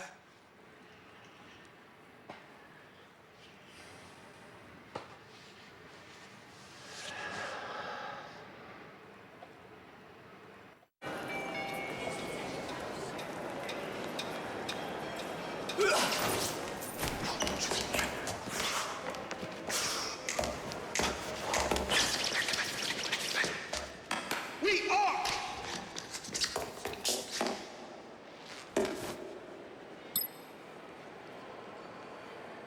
Got it. Don't be the last to know. Get it faster with 4G. It's the network of possibilities. AT&T. You're the best, Mr. Snuggles. Another pet name? All right, I'm smart enough to notice that my favorite fresh brewed Mickey D's sweet tea is now on the dollar menu, so I'm smart enough for this. You're the best too, sweet tea. Pie? Oh, chipmunk. Sweet tea and the McDonald's dollar menu. Hi, everyone. Bob Lorenz with your Audi update. Cardinals and Reds in a National League Central battle. In top of the second, that is Lance Berkman teeing off on Homer Bailey. Solo shot to center, his 25th of the year, and that leads the National League. 1-0 Cardinals, bottom of the fifth. St. Louis went into the day up by 4 on the Reds in the Central. Now back to Kenny and David. Thanks, Bob. And how about Lance Berkman having a resurgence, playing the outfield for the Cardinals? And 25 home runs. Well, he really battled some injury problems in Houston, and then when he came to the Yankees last year, I thought he started to swing the bat very well in the postseason, and towards the end of the year, rather, September run. And he's the big Puma again. Here's Cano, who was singled and grounded to first, 1 for 2. Carlos Villanueva's first pitch at the top of the fifth is inside for a ball.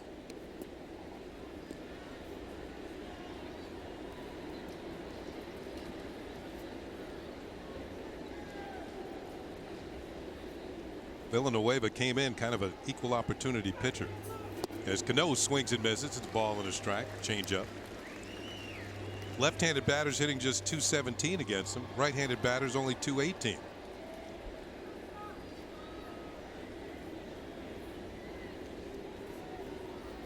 Came over to the Blue Jays from Milwaukee. Primarily during his career, he's worked out of the bullpen. Now he's worked his way into a starting role. Off-speed pitch, high and away, 2 balls and a strike. One thing that's helped him this year, and it will help any pitcher, his average run support from his Blue Jay hitters is the highest on the staff. Almost 6 runs per game. Cano fouls one off, and it's 2 balls and 2 strikes. But the bullpen hasn't helped him out. They've blown 3 of his leads in which he was in line for a win. So he conceivably could be 8-1 as he comes into the game today.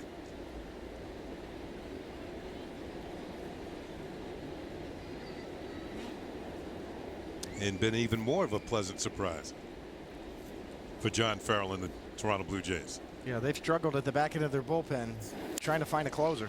Cano robbed of a hit by Adam Lynn. And there is 1 out. After the postgame, don't miss a new WB Mace Presents the Joe Girardi Show as the skipper discusses his prep for the second half during the All-Star break. Then after, it's Yankees on Deck presented by Blimpie as A.J. Burnett and Boone Logan get the scoop on serving ice cream. It's all coming up after the postgame only on Yes.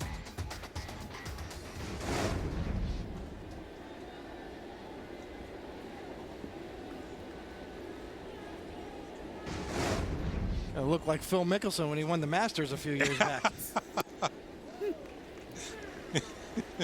Didn't really get up too high there, but got the job done. You got to be careful of injuries, you know. So Cano is 1 out. Here's Swisher, who's 2 for 2. Scored a run and driven in a run. Are you trying to say he's not going to lead the NBA in rebounding? Yeah, he picked the right sport. Look at that. It looks like Paul O'Neill working on his swing. What? Well, if I'm on the mat, I'm like, are you done? Can I pitch? Can I throw the ball now? You got that worked out? All right. No, that was minor compared to what O'Neill used to do in right field. Well, he's in the outfield. I mean, yeah. you can daydream out there if you want. Look around, check people out. The 0-2 pitch, way upstairs, and it's a ball and 2 strikes on Swisher. There's a certain rhythm to the pitchers in the way they're pitching. And if you're in the outfield, you can look around a little bit. You work on your swing. He's working on it too. Corey Patterson. Outfielders, 70% of your value to a team as an outfielder is your offense. And I think it was Ted Williams who said that. And the rest is your ability to pick the ball up in the gap and throw it back in.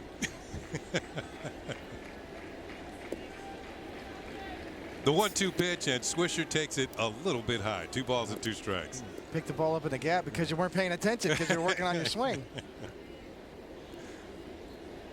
Well, Paulie was great. Paul O'Neill was so intense, but Yeah, you would. Every now and then I'd look over my shoulder and he'd be out there full leg kicking it, working on a swing. 2 balls and 2 strikes. Outside full count.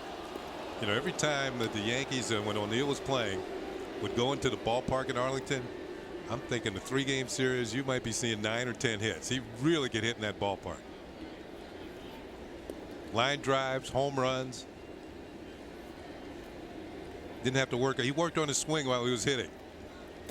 3-2 pitch, and Swisher swings and misses, strike 3. Villanueva with his 5th strikeout. First time he's gotten Swisher this afternoon. And there are 2 outs here in the 5th. You see the big slow curveball on 3-2, and it's up in his eyes. Looks like it's going to be high, and then Swisher says, uh-oh, that might be close enough. Let me pull the trigger. You actually end up late on a 74-mile-an-hour curveball. And that'll bring up Posada, who struck out in the fly out.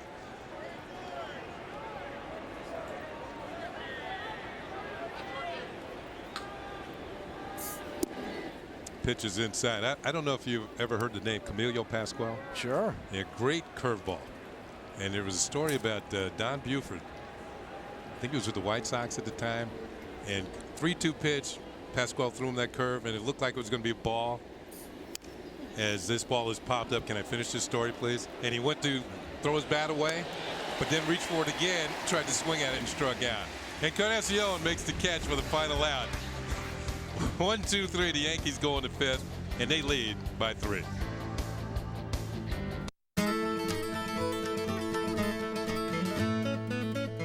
Businesses need a reliable financial partner, one who can stay in sync with their moves. My job at GE Capital is to get Bobcat all the financial and business support they need. We provide financing for every Bobcat dealer in North America.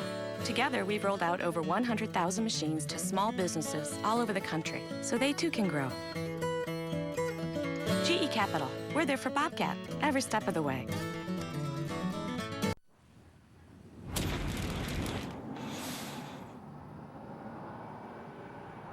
Every cigarette is doing you damage. New research shows how tobacco smoke attacks a vital gene, which protects lung cells from cancer. One damaged cell is all it takes to start lung cancer growing. Every cigarette is doing you damage. So the sooner you quit, the better you'll be.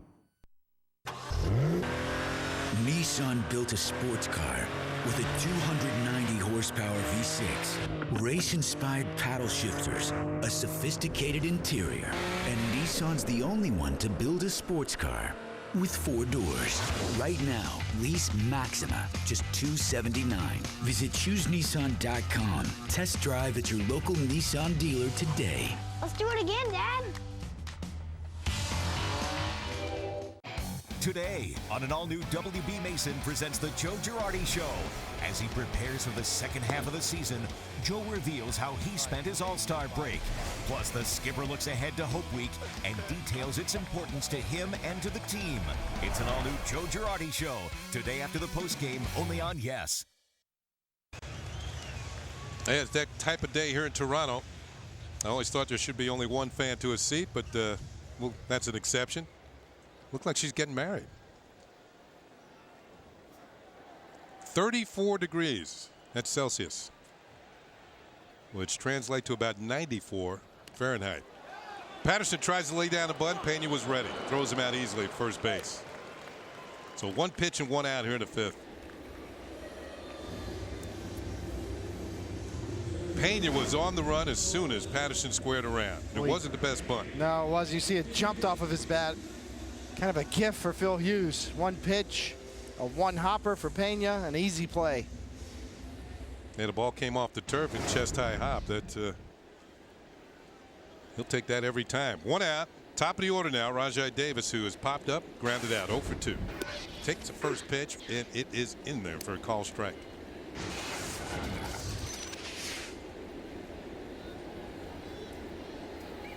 Ball line drive, Pena. What a good play at third. A save and a beauty, as they would say up here in Canada. Like a slap shot from the point. 2 down.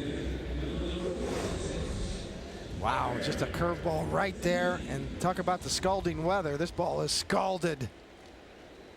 Ooh. You got to catch it just to sort of save yourself. Watch your lips. Eric Thames fouls the first pitch off. Thames today, as we look at Pena, can't you envision a slap shot from the point? Well, he looked like a hockey goalie right there, didn't he?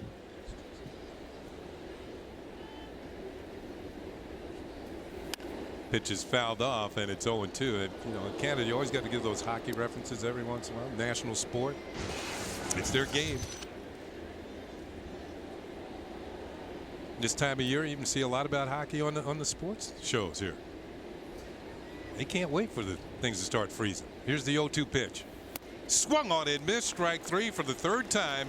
Eric Thames has struck out. Phil Hughes has been impressive through 5. The Yankees lead 5-2. Now at Red Lobster, a complete 4-course seafood feast for $15. Start with soup, then have salad and biscuits, followed by one of 7 delicious entrees, and finish with something sweet, all for just $15. Ending soon at Red Lobster. When I was a young pup, I learned how to sniff out the pick of the pre-owned Lexus litter and how to be a woman or man's best friend when it came to finding the lowest prices. Now that I'm older, I look back on my pedigree and feel pride in the thousands of people who've lapped up the savings I've pointed them to. Like a dog with a bone, I won't stop until you find the model, year, and color you'll love or exchange it within 48 hours with our worry-free exchange policy. Don't get me wrong, working like a dog to hunt down the perfect pre-owned Lexus for you wasn't all hard work. If you think you have to put off getting a new car, think twice, as in Bay Ridge Nissan. And Nissan of Manhattan. The combined strength of 2 of New York's biggest Nissan dealers can offer you easy, low-cost financing. With twice the selection, twice the credit available. That means our prices just can't be beat, and we can prove it. Just bring in any ad. 2 times the service. 2 times the savings. So come in and see how the power of 2 makes beating any price twice as nice. Hello, I'm Tony Tantillo from the Hunts Point Produce Market. Did you know that 1 out of every 2 men and 1 out of every 3 women will be diagnosed with cancer at some time in their lives? While eating more fruits and veggies can help reduce your risk, here's what else you can do. Join Hunts Point Produce Market, Star Boxing, and the American Cancer Society July 23rd for the first ever Knockout Cancer event in the Bronx. So for more information, go to Hunts Point Produce, MKT.com, and let's help knock out cancer. Well, time for another look at today's Toyota Text poll. Once again, the question. Here it is. From which division will the American League wildcard playoff entry come from? And this is how you voted. Either you got 3 choices, East, Central, or West. And the most of you, as I think, going to come from the East. 52%. Kind of surprising, you know. Ground ball to third, and Encarnacion knocks it down, recovers, throws low. Lynn stays on the bag, and Russell Martin is out. 1 pitch and 1 out here in the 6th. A nice recovery there by Encarnacion. And he's going to make us say his name as many times as possible. You know, this right here, once he boots it and it starts running away from him, boy, he got to it in a hurry. The turf actually helped him. It bounced right back up to him. And Lind with a good stretch. But at this point, once you see that ball running away from you, it's like, uh-oh. But much like the British Open, you get a little checkup. It comes right back to you. So artificial turf certainly helped in that case.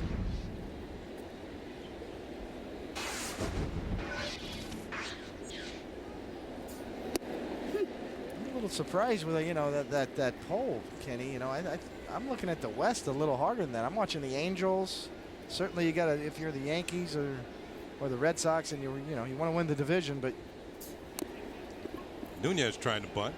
If you're looking at the wild card race right now, my eyes are on Tampa Bay, where the Yankees are going next. Obviously, you look within your own division, but I'm watching the Angels. They have good pitching. Weaver's just a stud out there, having another great year. He won yesterday. Mike Scioscia, you know, just a great manager. I'm watching the Angels. Certainly in the Central, you know, you're watching Detroit. You know, depending on who wins that division, you're watching Cleveland. But I've always got my eye on the Angels if I'm the Yankees.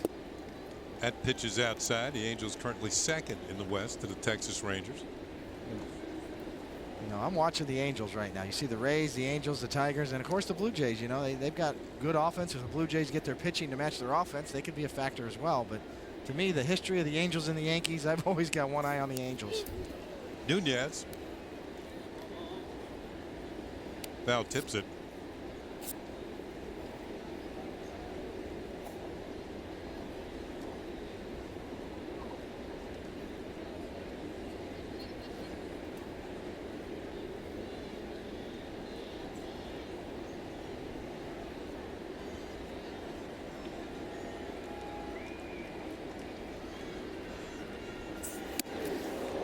Upstairs, up and in. Nunez doing the limbo.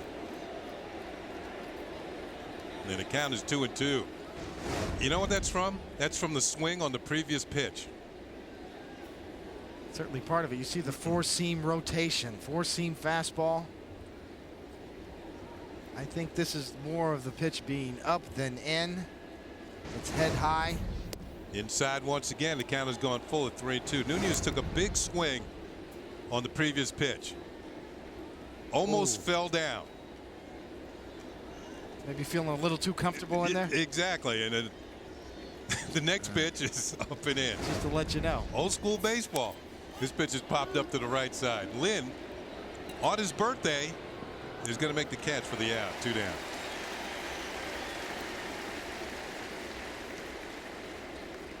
So Adam Lynn celebrating a birthday this afternoon. We'll check and see how old he is. He is 28 years old today. And he was actually born on a big day in Yankee history. 70 years ago today, Joe DiMaggio's streak was stopped at 56 games. Pitch to Pena's low and inside for ball 1. Boy, what in Cleveland. During the 56-game hitting streak, he hit .408. He was robbed of a couple of hits by third baseman Ken Keltner of the Indians. He went on another mini streak after that, didn't he? I think 17 more. Wow. Now that was 70 years ago today. 50 years ago today, July 17th, the Orioles lost to the Yankees by a score of 5-0. Whitey Ford was the winner, 17-2. Improved to 17-2, and Mickey Mantle hit his 33rd home run of the year. This ball is pop foul. That was the year the Yankees went on to win the World Series, 1961. They beat the Cincinnati Reds. Of course, Maris broke the record. Mantle ended with 54 home runs that year. Maris had 61. Whitey Ford had a pretty good year, David. Wow. 25-4. So this date in history, he won his 17th game. Yeah. Mickey went deep. Yeah. And then they went to the Copacabana afterwards, right? No, they were in Baltimore. Oh. They were on the road. The Inner Harbor wasn't there either. Facts get in the way of a good story. Yeah, swung on and missed. Strike 3. Pena's out. The Yankees go in order. It's 5-2 Yankees on the bottom of the 6th. Stanley! Somebody help!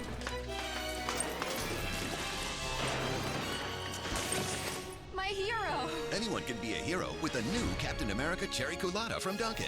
America runs on Dunkin'.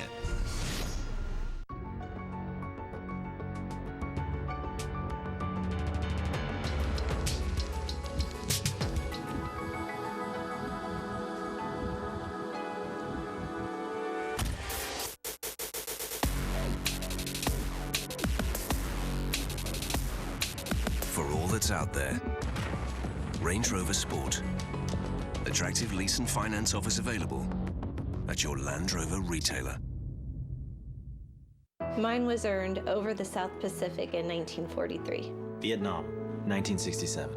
I got mine in Iraq, 2003. USAA auto insurance is often handed down from generation to generation because it offers a superior level of protection and because USAA's commitment to serve the military, veterans, and their families is without equal. Begin your legacy. Get an auto insurance quote. USAA. We know what it means to serve. Hi, I'd like a caramel mocha iced coffee. Deciding is easy with the new caramel mocha iced coffee from Dunkin' Donuts. Try this sweet combo today. America runs on Dunkin'. After a battle with the Blue Jays, the Bombers head south for a rematch with the Rays tomorrow. In his first game back from the All-Star break, A.J. Burnett looks to get his second half rolling and take over the Trop in Game 1 from Tampa. Yankees, Rays. Complete coverage starts tomorrow at 6:30 with the Tri-State Ford pregame, only on Yes. It's time to look at tomorrow's starting pitchers, brought to you by Verizon Fios. Visit us online at Verizon.com. Get Fios to get the best deals on Fios. A.J. Burnett gets a start for the Yankees tomorrow against a rookie, Alex Cobb, who is 2-0 with a 3.41 ERA. There is A.J. Looks like he wants to go back to interleague. Going to have a long layoff for A.J. Burnett. Yeah, he's the fifth man out of the chute after the All-Star break. And plenty of rest. Sometimes he's a little strong in those situations. Be interesting to see how well he does out of the gate in the second half. Speaking of strong, Phil Hughes has done the job. Breaking ball, and it's inside. 2 balls and no strikes. 5 strikeouts through 5 innings. He had a 6-pitch inning last inning. Yeah, that really helped his pitch count. As you see, he's in good shape here. 74th pitch coming. Falls behind 3-0 on Escobar, who was singled in 2 trips.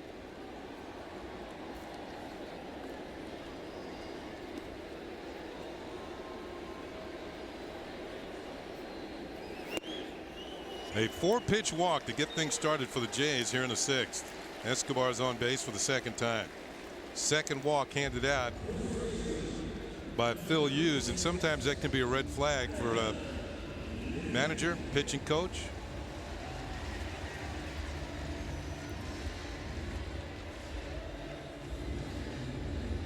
See, Phil Hughes was clearly frustrated with that 4-pitch walk, disappointed. Russell Martin out there to talk him out of it. Forget about that one. Get this guy. They're beginning to move around in the Yankee bullpen.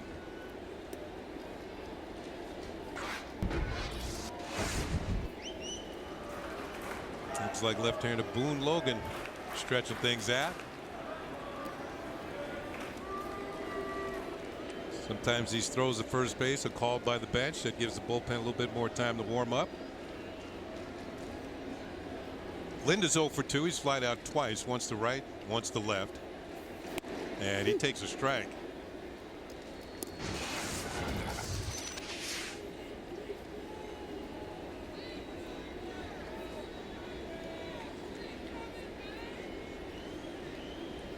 Escobar's been on base twice today.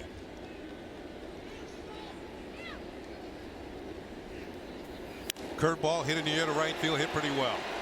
But Swisher is there and will make the catch for the out. And for the 3rd time, Lind is flat out. And that'll bring up Double E.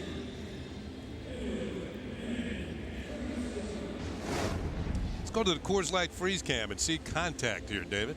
Well, that's it. It is the curveball, and you see the location, and he is right on it, except just off the end of the bat. And you lose just enough power there because that was a home run swing.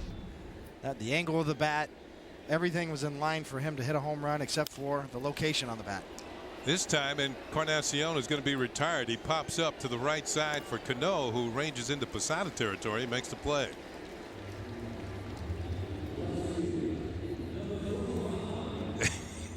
You see, look over at Jorge, just, well.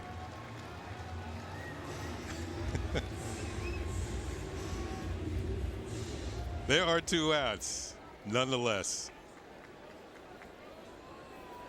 And here's Travis Snyder. Today is giving problems to Phil Hughes. He has a single, a stolen base, and a double, and a run batted in. And he tries to bury one under the hands, but it's low for ball 1.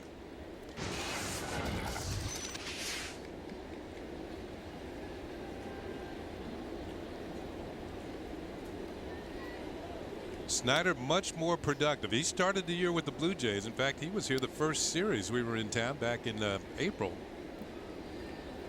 Struggled, got sent to Las Vegas, fought his way back to the big leagues. Hits one in the air to right field. Swisher's been busy. This is his 2nd put out of the inning and the final out of the inning here in the 6th. On to the 7th inning. A 9-pitch inning for Phil Hughes. Yankees lead by 3. The New York Yankees are great moments. See ya! What a play! He got him! Yankee fans, bring your family, friends, or business associates to Yankee Stadium for a group outing and enjoy Yankees baseball in a game day suite. Game day suites can accommodate groups as small as 12 and up to 382 guests with all-inclusive food and non-alcoholic beverage packages. Make your special occasion legendary. Call 212-YANKEES, email suites@yankees.com, or log on to yankees.com/suites. How do you engineer excellence? With the GMC Acadia, you give it better highway fuel economy than Toyota or Honda, better cargo space, and better towing than Ford Explorer. The GMC Acadia, when you compare it to the competition, the choice is exceptionally clear. Now during the GMC summer event, lease this 2011 Acadia SL for $299 per month.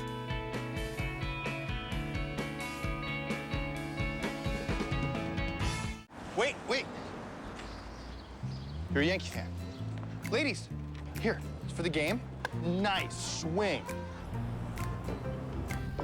It's on me. My man. Nice ink. Oh, thank you. Here you go. Tickets in the new Batter's Eye View section, only with a MasterCard. Inviting some new friends to the game, priceless. One card brings you a collection of amazing New York experiences. That's MasterCard. That's priceless. He's an intimidating force on the field and a controversial figure off of it. I fear no man. Wednesday, Ravens linebacker Ray Lewis sits down for a new GMC Presents Center Stage with Michael Kay. The game was built by one rule, by any means necessary. Premieres Wednesday at 11. Only on Yes. Yankee Baseball on Yes is brought to you in part by the new definition of world class, the 2011 Buick LaCrosse, by J&R Music and Computer World, and by Avis, the official rental car company of the New York Yankees. Good look at Lake Ontario and the Gardner Expressway, and the manager John Farrell of the Toronto Blue Jays has made this call to the bullpen, brought to you by AT&T. Carlos Villanueva's day is done. He gives way to Luis Perez, who's making his third appearance of this series and his 24th of the season. The left-hander will face the top of the order for the Yankees here in the 7th inning. Gardner has singled, stolen a base, scored twice, 2 for 3. The other time he lined out to short. Fastball is a called strike. On our Cadillac scoreboard, Yankees 5 runs, 8 hits, no errors. The Blue Jays 2 runs, half the hits, and no errors.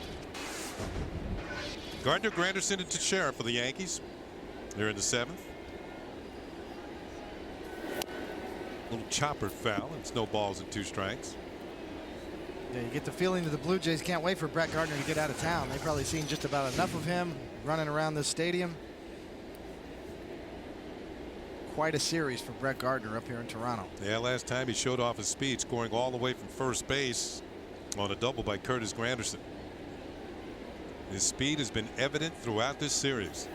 That pitch is underneath the hands, and it's a ball and 2 strikes. Of course, talking to Mick Kelleher, the Yankee first base coach, about Gardner. He filled us in on what was going on. Filled in Kim Jones about the stolen base that Gardner was ticked off yesterday and took off. The 1-2 pitch. Gardner hits a line drive, and it's off the glove of Perez. He recovers, slips. The throw is wide, and that little bit of a hesitation is enough to have an infield hit for Brett Gardner. And Perez might have twisted an ankle on the play. Well, when you're hot, you're hot. The ricochet off the glove, the stumble, and a little twist, and Gardner easily by the bag. And Perez is limping around the mound there. I don't know if he's 100%. What? It's kind of ugly right here. What? Ooh. That's his push-off foot, the left foot, that he seemed to have twisted as he attempted to make the play. Yeah, not a full rollover job like we saw with Bautista the first night. Looks like he's going to shake it off. Well, once again, the speedy Brett Gardner is aboard. Here's Granderson, who struck out twice and had a 2-run double in the 4th inning. Check swing, pitch is fouled off. I was talking about Mick Kelleher, and those of you fans who don't know, his nickname is Killer, and he can't be more than about 5'9". And he told me how he got that nickname. It was playing for Tulsa in the Cardinals organization. Remember Jim Bibby? Yes. Big Jim, who was about 6'6" and 260. Just a big, large man, a pitcher. That ball is outside. It's a ball and a strike. And he's the one who gave Kelleher the nickname. He was tired of saying Kelleher, so he's shortened it to Killer. And Bibby, I came up through the minor leagues with Bibby in the Mets organization. He had been traded to the Cardinals. And Kelleher was telling me that about 10 players on that AAA team eventually made it to the big leagues. That pitch is outside for a ball, 2-1. So that was a very productive ball club at AAA Tulsa back in 1972. So that's how he got the name Killer from, well, now the late Jim Bibby. Bibby was one of the funniest guys I ever played with. A good pitcher, too. Yeah, he threw hard, man.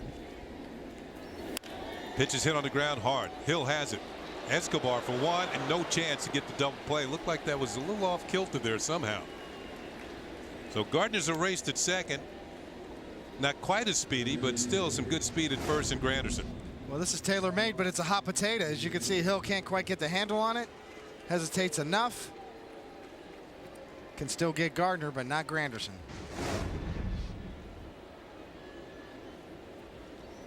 Granderson at first now. Second on the team in stolen bases with 15. And he marches out to a big lead over at first. Teixeira at the plate. Pitch is low and away for ball one. Teixeira has walked, struck out, flied out to right. He is 0 for 2. We're in the 7th. If you're just joining us, got a good ball game going. Yankees leading 5-2. Trying to split this 4-game series. That pitch is outside, ball 2.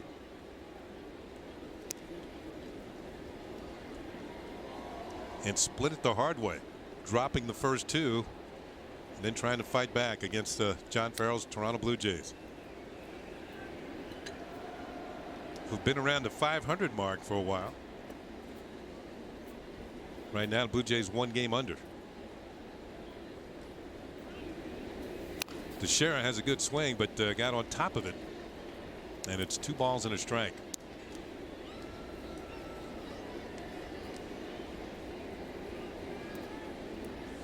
Tech still sitting on 300 home runs. It gives you an idea. Defensively, almost straight up with Teixeira batting right-handed as opposed to left. Bouncing ball fouled on the third base side. Good play by Robbie Thompson.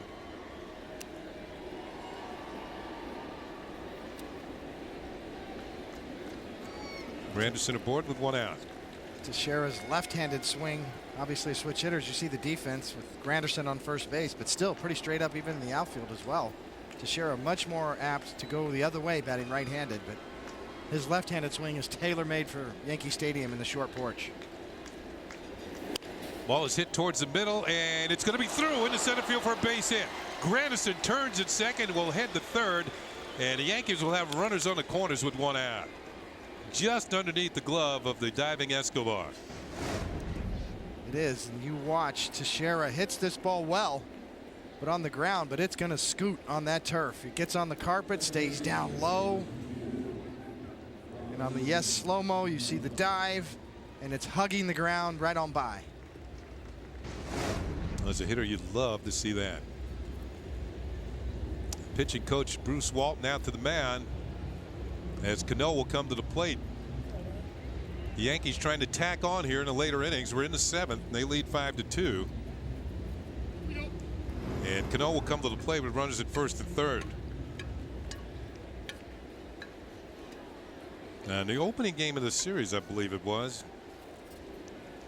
Perez threw one over the head of Cano. And when I mentioned it to Robbie the next day, he wasn't too happy about it. Here's his chance for payback. That was a dangerous pitch. It kind of just got swept under the rug in this series. Ball is hit high in the air to right field. Patterson going back and will make the catch. Granderson will tag and score the run. It was almost a big-time payback. The Yankees had their 6th run on the sacrifice fly off the bat of Robinson Cano. Just missed it. Boy, he did. See this ball right there on the inside corner, belt high. Cano looks at it like he thinks he got it. But nonetheless, a very important 6th run on the board for the Yankees. Look it into the glove.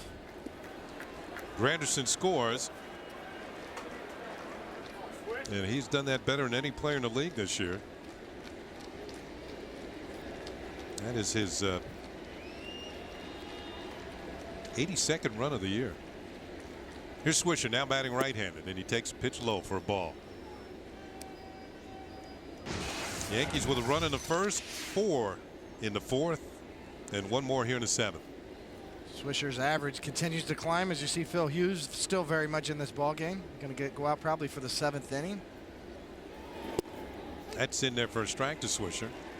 Hughes had a 6-pitch inning in the 5th and came back with a 9-pitch inning in the 6th. Larry Rothschild with a little advice. Ball 2-1 to Swisher.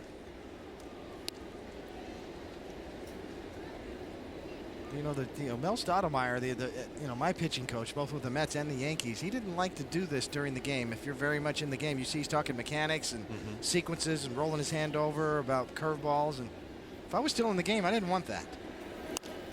Swisher hits one in the air to right field. Lazy fly ball for Patterson. He'll make the catch. That's going to be the final out for the Yankees here at the top of the 7th. It's on to the 7th inning stretch. The Yankees add 1. It's a 6-2 ball game. If you like Facebook, come to Best Buy, where an expert will find the perfect phone for you, like the AT&T HTC Status.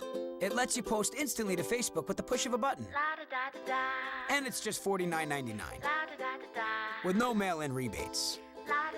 Of course, just because you can share on a whim doesn't mean you should.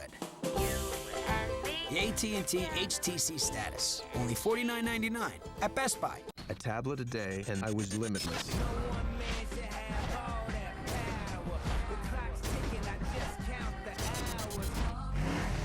Definitely.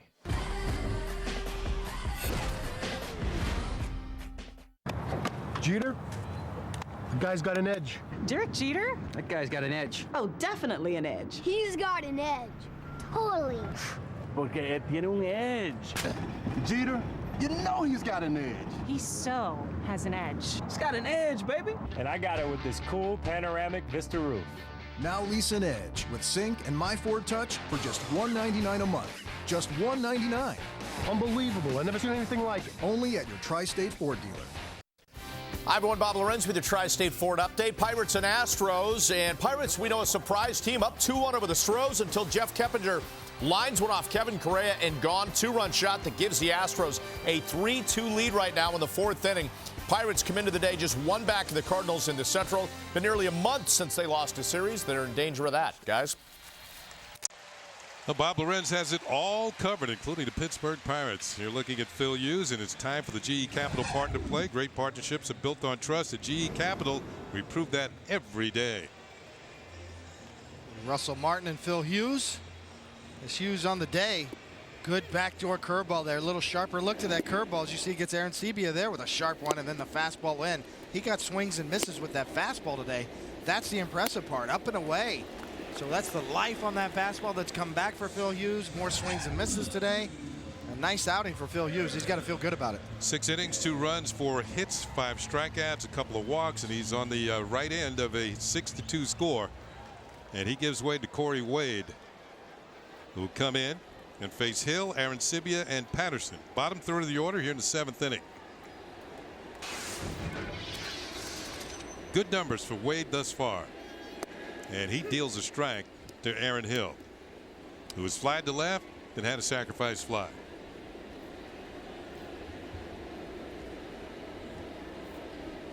It's a nice start to Corey Wade's Yankee career. Tried to drop down, hit that outside corner. We saw that the other day. Cadillac scoreboard 6-2, Yankees leading, bottom of the 7th. David, you were talking about Larry Rothschild talking to Phil Hughes. Yeah, that must have been the tip-off that Phil Hughes' day actually was done. I didn't see Corey Wade warming up in the bullpen. I thought maybe Phil Hughes might run back out there for the 7th, but obviously the tip-off was that Larry Rothschild was going over the start with him and talking about that curveball and how he used his curveball much better today. Had tight spin on it at times. So, but when I was pitching during the game, Mel Stottlemyre, the ex-Yankee pitcher and pitching coach, used to just kind of leave his pitchers alone. We didn't like to get bothered too much unless you had something very specific to point out that you think could affect you right now or help you right now or information that you needed right now. He would leave you alone during the game when you're hot, and maybe wait till after the game or the next day to go over or rehash your start with you and give you suggestions about what you should do. Do you think it was because he had a veteran staff to deal with? Part of it is he had a veteran staff to deal with, and he knows in the heat of the battle sometimes you're not as receptive to that sort of rehashing evaluation type that we saw Larry Rothschild doing with Phil Hughes there. And obviously Phil Hughes was out of the game, so it was appropriate to do it at that point. But if Phil Hughes were still in the game, that's the last thing you want is, well, you got to do this or you got to do that, or talking about mechanics, or where you get into a long conversation about a rehash of your start or you're up to this point. And when you're in the heat of the battle and you still have your game face on, that's the last thing you need. Other than maybe a quick suggestion, that's about it. And Mel Stottlemyre was excellent at that. And, the next day, you'd sit down and go over with you inning by inning what you did in your start. 3-2 pitch hit in the air to right field. Swisher's been busy out there today as he makes the catch for the out.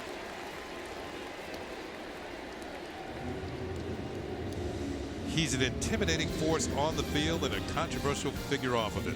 This Wednesday, All-Pro linebacker Ray Lewis speaks candidly on an all-new GMC Presents Center Stage with Michael Kay.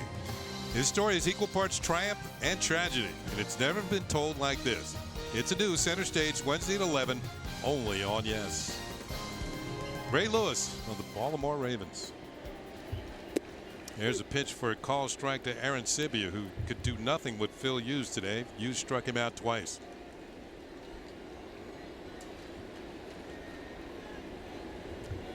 By the way, 4 putouts for Nick Swisher in right field. Swing and a miss. Strike 2. Speaking of outfielders, the Yankees made a roster move today. Greg Golson was sent back to AAA Scranton Wilkes-Barre, and Chris Dickerson, left-handed hitting outfielder, is back here with the big club. Now back to the screen. Count is still 0-2. You must feel like for this game and then the upcoming Tampa Bay series that maybe a left-handed bat matches up a little better. Yeah, 3 right-handed pitchers are scheduled to pitch in that series. The lone left-hander is David Price. Aaron Sibia wouldn't chase, and it's a ball with 2 strikes. David Price, obviously the pitcher who gave up Jeter's 3,000th hit in New York. Talk about him being approached by memorabilia dealers to do deals to sign authenticated items to go along with Jeter's historic march. And what a historic day that was. 1-2 pitch, and it's swung on and missed. Strike 3, and Aaron Sibia has himself the hat trick. He struck out swinging 3 times. This time Corey Wade puts him away. Corey Wade knows how to pitch. You can see the grip is the changeup. An excellent changeup, kind of a dead fish changeup to a righty. It just never gets there. Aaron Sibia twice in this at bat, way out in front of those pitches, and a right-handed pitcher to a right-handed batter with that kind of changeup is pretty impressive. Here's Patterson. Sometimes pitchers have pet names for their changeups. You call them dead fish. That's one. Foshball's another. Yeah, Boddickers. Yeah. Mike Boddicker. Foshball. Instead of fastball, foshball. Some of the power taken out of it. That pitch is fouled back. Lampshade, like you're pulling down the lampshade. Lampshade.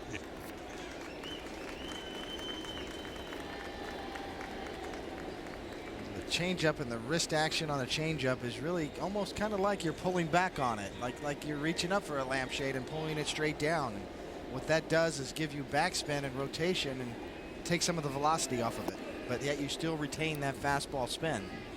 I've always felt that the earlier a young pitcher can learn a changeup and perfect it,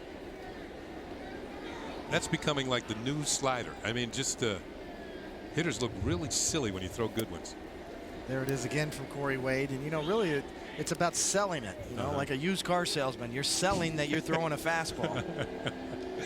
you're not quite getting what you think, Yeah, right? sure. You're going to get you're getting the warranty. Sure, this car's guaranteed. Yeah, here it comes. You got it. I've got the grip. It's choked. You see the spin fading away. Tires are falling off. Fly ball to right. Swisher again with his 5th put out, and that's going to be a 1-2-3, bottom of the 7th. The Yankees trying to sell the Jays on a loss today. J&R, New York's largest and top-rated technology superstore for cameras, computers, audio products, movies, music, housewares, TVs, video games, and more, is now proud to be the official consumer electronics retailer of the New York Yankees. Reports are coming in of major bedbug infestations in schools, libraries, offices and shopping centers, hospitals, colleges, buses, subways and taxis, courthouses, police stations, and firehouses. Stop itching and call Bell Environmental, the bedbug specialists. Roscoe, the bedbug dog, will sniff out the bugs, and Instant Freeze will solve your problem. Safe, thorough, and chemical-free. That's Bell Environmental, the bedbug expert. When you fly to New York, don't wait in a taxi line. Simply call the 77s of Dial 7 Car and Limousine Service. We'll pick you up outside of baggage claim and take you to your destination in style. If you need more space, dial 7s for a minivan or limousine. We've got a bold new look, and we're the best ride in town. The 77s of Dial 7 Car and Limousine Service. 777-7777. Dish Network claims they have more HD channels than DirecTV. Really? What Dish doesn't tell you is that 24 of their HD channels are only in high def, part of the time. So with Dish, when you turn on your flat screen, you might get HD, or you might not. DirecTV now has the capacity for over 200 HD channels, all in HD, all the time. So don't be fooled by Dish Network. When you compare, DirecTV wins every time. It's time for the game summary, brought to you by your local Nissan dealers. You can see the Yankees are leading by a score of 6-2 as we head to the 8th inning. Phil Hughes, excellent outing, 6 innings, 4 hits, 2 runs, a couple of walks, 5 strikeouts.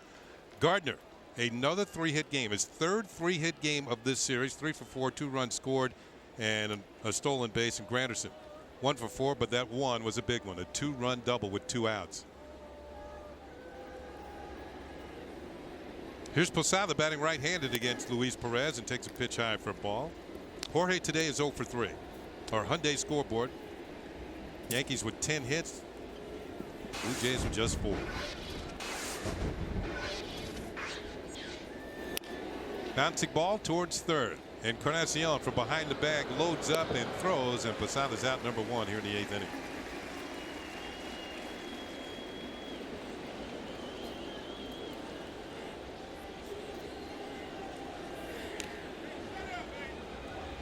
That's going to do it for Luis Perez as John Farrell is going to signal for the right-hander. Looks like the veteran Octavio Dotel will come on to face Russell Martin with 1 out here in the 8th inning. Well, the Yankees on top by 4.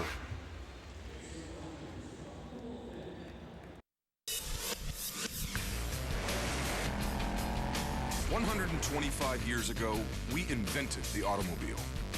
And 80,000 patents later, we're still reinventing it. It's no coincidence that the oldest car company has the youngest and freshest line in the luxury class, Mercedes-Benz.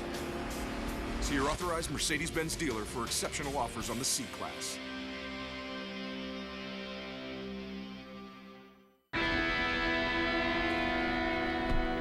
Sam begged and pleaded, so I sent him to camp.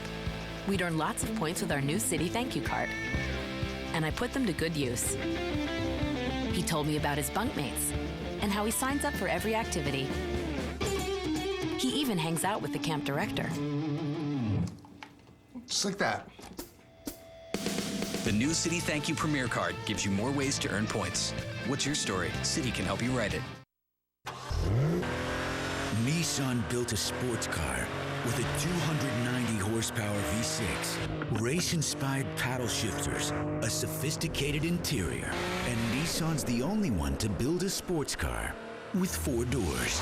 Right now, lease Maxima, just $279. Visit ChooseNissan.com. Test drive at your local Nissan dealer today. Let's do it again, Dad.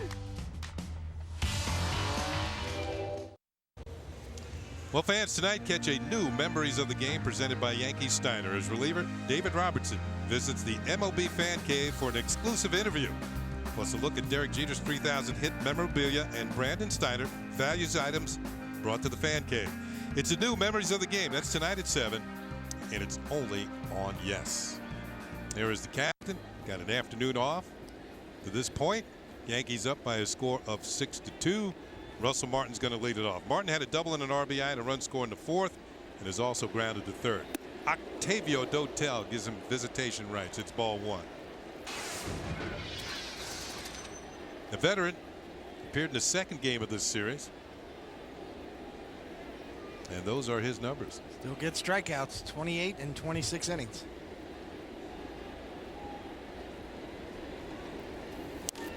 Martin swings and fouls it back. Now there is talk that might be some teams that are interested in Dotel. I mean, he's well traveled to begin with. He's been part of several pennant races. You know, if people look at those numbers, he still can wing it in there pretty good. He's still got velocity. He still can strike hitters out. He's been especially tough off of right-handed batters this year.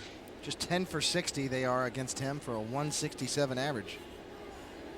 Which is why he's in this ball game to face Russell Martin. And Martin hits a high fly ball to center field for Rajai Davis. And Davis puts it away for out number 2.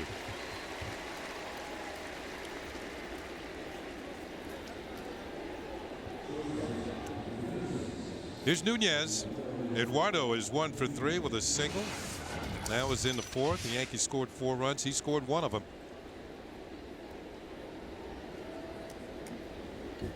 Today gets the opportunity to play shortstop, and to me, David, it looks like he's more comfortable at short than he is at 3rd. But he's going to get a lot of playing time at 3rd base with A-Rod being out of the lineup. Underneath the hands, and it's ball 1. He's just been swinging such a hot bat. More and more confidence at the plate with that bat in his hands. I'll tell you what, anything belt high or just under the letters, he is going to take a tremendous swing at, and he's very quick.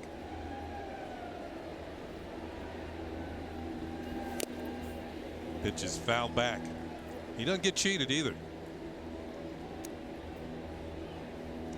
Ball and a strike. Nunez with 3 hits in 14 trips in this series.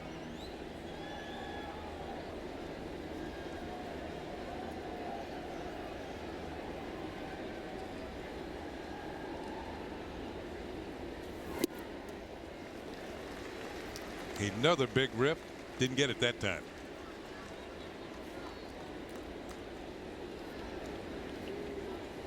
He runs well. He's got good hands, strong arm, kind of erratic. He's got a team-high 12 errors, most of them on the throws. Once he harnesses that part of his game, he's going to be a very valuable player. Pitch is fouled back and out of play. Yeah, it takes time to get your confidence defensively as well, you know, and it was really the first night with Bartolo Colon's start. It was his error at 3rd base that led to the 500 runs and the 8 runs that the Blue Jays scored to open up the series in the bottom of the 1st. But it's on the pitcher to get that 3rd out too after an error, so you know it goes both ways. Pitch is driven down the left field line, gave it a ride, but it's foul. Yeah. You know, one thing I always felt as a younger player coming up into the big leagues, and you begin to settle down when you realize no matter how much you screw up a ball game that you're going to play the next day, and that's when you begin to settle down. Yeah.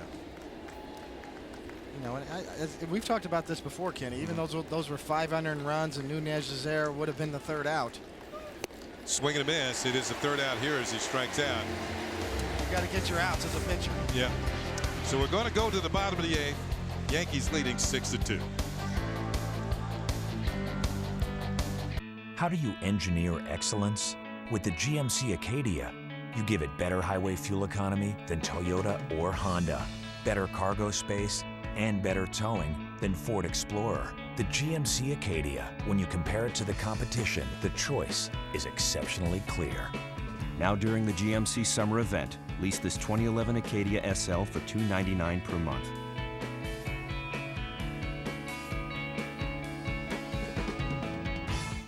At Fridays, $12.99 gets you more than 3 full courses of great tasting food. Sure, you'll start by choosing from a variety of Friday's delicious appetizers, plenty of entrees, and a selection of decadent desserts. But it doesn't end there. Watching our bartenders mix up ultimate cocktails is a 4th course in itself. And what about course number 5? Sharing good times with new friends at the bar. Always ending the day better than it started? Course number 6. There's no telling where the courses might end. But let's start with those 3 delicious full courses for $12.99 and see where the night takes you.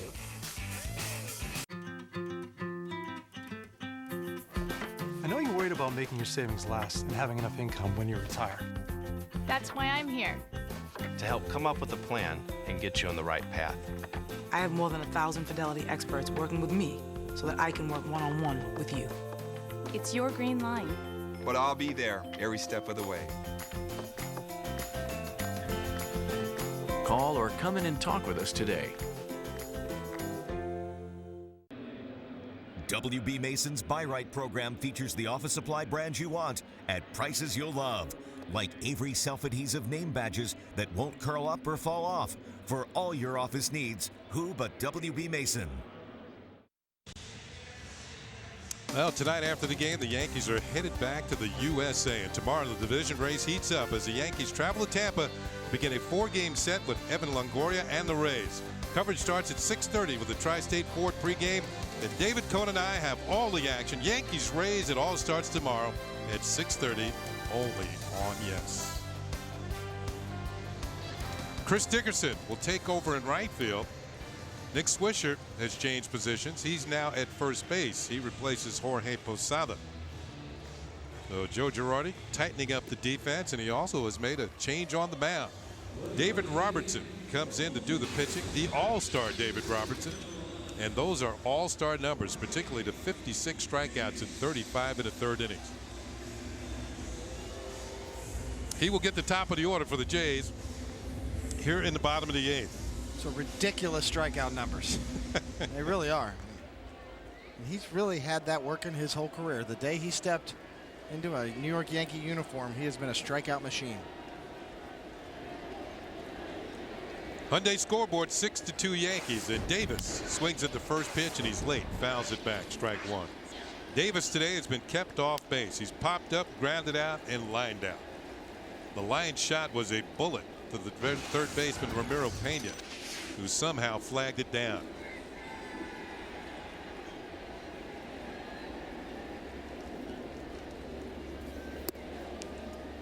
Something coming at you that hard, you should be wearing a Kevlar vest.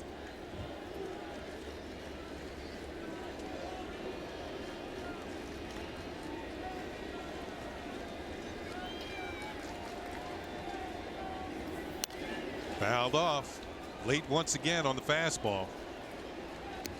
And David, yesterday I heard you talking about CC Sabathia's delivery, how he hides the ball. I think the same thing applies to David Robertson, although I think the last year or so his velocity has picked up. I don't know whether he has improved mechanics, but just his fastball got a little more jump to it. Yeah, hanging out with Mariano Rivera helps. You can see he almost copies his style. Bouncing ball to the right side for Cano. Nice Sunday hop, and he throws on to first. Then there's one down. Hey fans, you can vote along with us for today's Chevy Player of the Game. Text your vote to 58772 or vote online at yesnetwork.com. Today's candidates are Phil Hughes, Brett Gardner, Nick Swisher, or Curtis Granderson. They've all had input to this Yankees 6-2 lead with 1 out in the 8th. Here's Eric Thames, who's a designated hitter, and he has the hat trick. Struck out twice swinging and once looking. And this one inside, ball 1.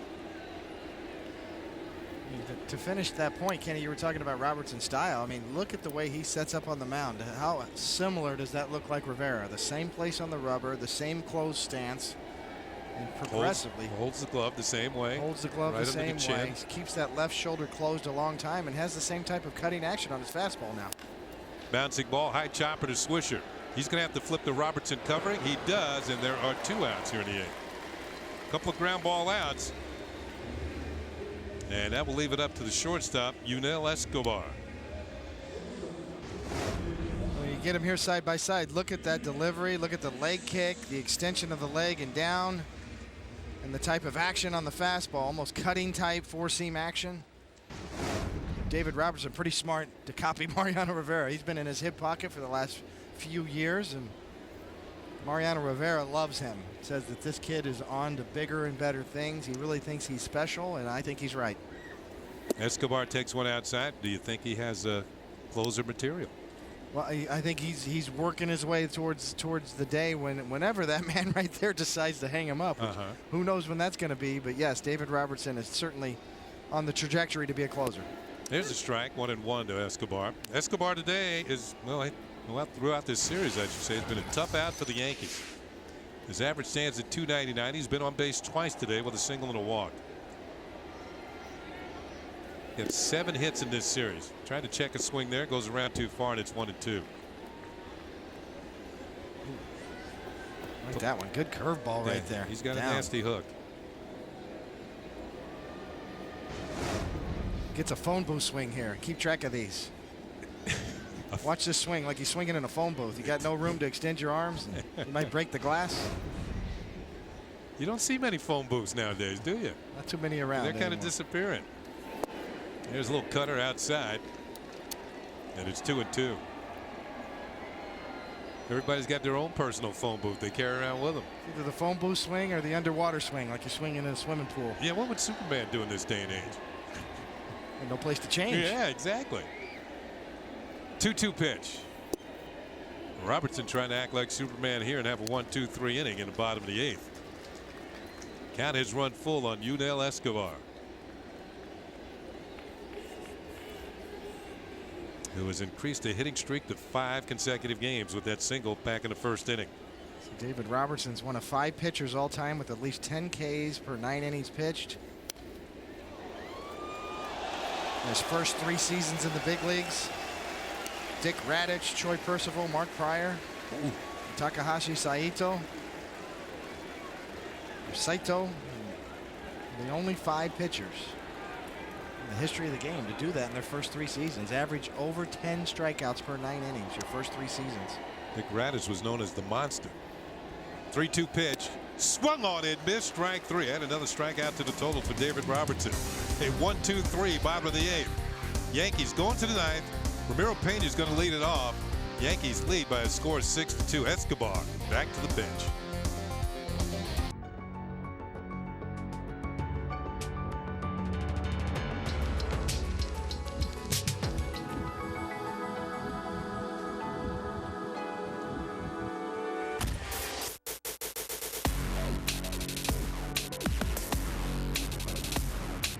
For all that's out there, Range Rover Sport. Attractive lease and finance offers available at your Land Rover retailer.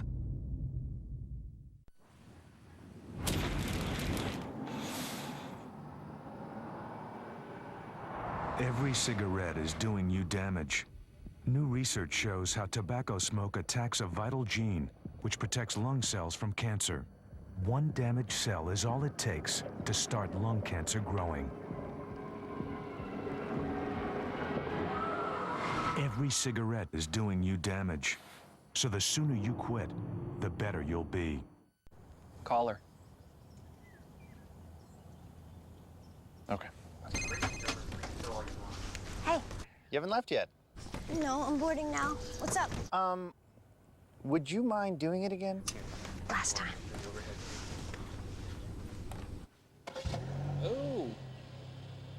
Sweet. The all-new Chevy Cruze with the My Chevrolet app. The remote control car is finally here. Minash is just playing with us. After a battle with the Blue Jays, the Bombers head south for a rematch with the Rays tomorrow. In his first game back from the All-Star break, A.J. Burnett looks to get his second half rolling and take over the Trop in Game 1 from Tampa. Yankees, Rays. Complete coverage starts tomorrow at 6:30 with the Tri-State Ford pregame, only on Yes. Back in Toronto, it's time for the Yankees in-game box score brought to you by McDonald's. Brett Gardner, his third 3-hit game of this series. He has scored a couple of runs. Nick Swisher's had 2 hits, an RBI, and a run scored. The Yankees in total have 10 hits in the ball game.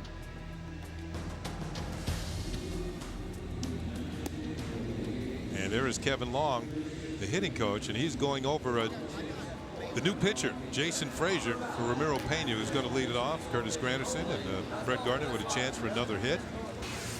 Frazier with this appearance. This will be his 42nd appearance of this year.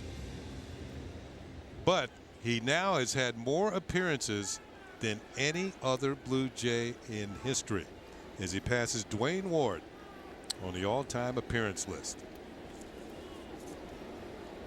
So he has pitched in more games than any other Blue Jay. 452, I believe. Here's Pena. Doesn't get the first one. That's strike 1. Yeah, Frazier broke in 2004 with Toronto.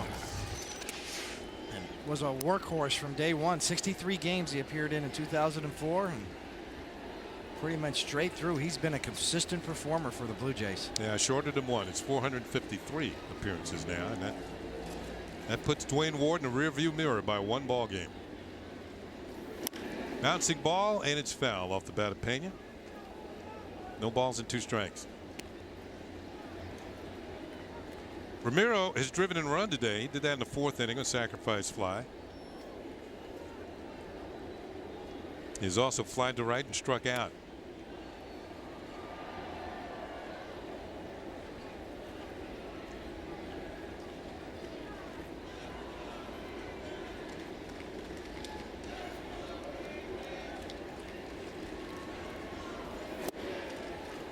Swing and a miss. And he is gone. There's 1 down. Well, after the final out, stay with the S for the WB Mason postgame. Bob Lorenz has a complete game breakdown of this series finale, and including the latest news from around baseball. If you want to check all that out, plus Kim Jones gets a reaction from the clubhouse. It's all coming up on the postgame, only on Yes. And nobody does it better than Bob Lorenz. So Frazier picks up a strikeout. Now it's back to the top of the order in the red-hot Brett Gardner. 10 hits in this 4-game series. And he takes a pitch inside for a ball.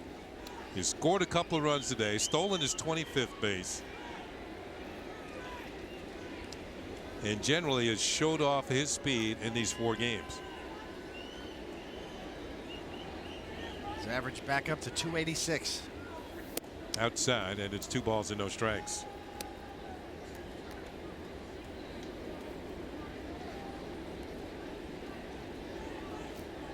Remember back in the days when there was a lot of artificial surface fields and speed was at a premium. You needed some fast players to cover the speedy carpet. Gardner would have fit in well back then. You think of the St. Louis Cardinals with all their speed, and Ozzie Smith and Willie McGee, Vince Coleman. Did they have Bake McBride for a little while? I think they did. Yeah, Whitey Ball, Whitey Herzog. Yeah. Really employed that strategy. It's a couple of different favorite sayings of Whitey Herzog. One is speed never has a slump. And Lonnie Smith, they had skates. Lonnie Smith. Skates. And the big hitter was Jack Clark, though. You always had the plumber. You had the Jackrabbits and you had the plumber. Tommy Herr. And when players started to lift weights, Whitey Herzog said, "Guys are too. You can't pull fat. Have a steak and a beer after the game." These guys were too tight. Guys start showing up with 6-pack abs, and Whitey Herzog didn't like that. Steak and a beer. You can't. You can't pull fat. You can only pull a muscle. Count is now full on Gardner, and then Whitey later on went to Kansas City. He had a speed team again. George Brett, Amos Otis, Willie Wilson, Freddie Patak. Pitches fouled off. That was before St. Louis, I should say. He was with the Royals and same state, different city. Yeah, and then moved east to St. Louis.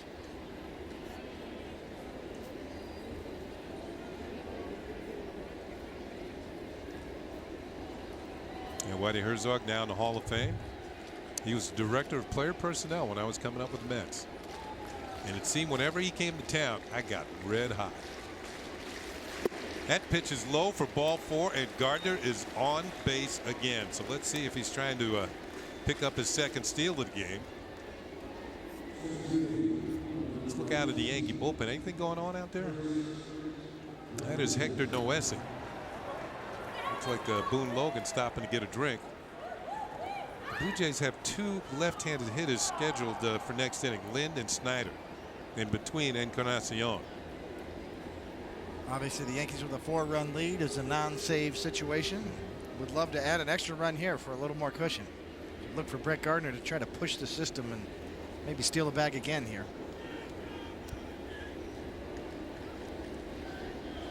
That extra run would mean even a grand slam would not tie the ball game. Good stop by Lind over at first base. A couple of throws to first. Now remember, was it Sean Camp who threw over 6 times yesterday and kind of ticked Gardner off? And he looked at Mick Kelleher and said, "I'm going," and then stole second.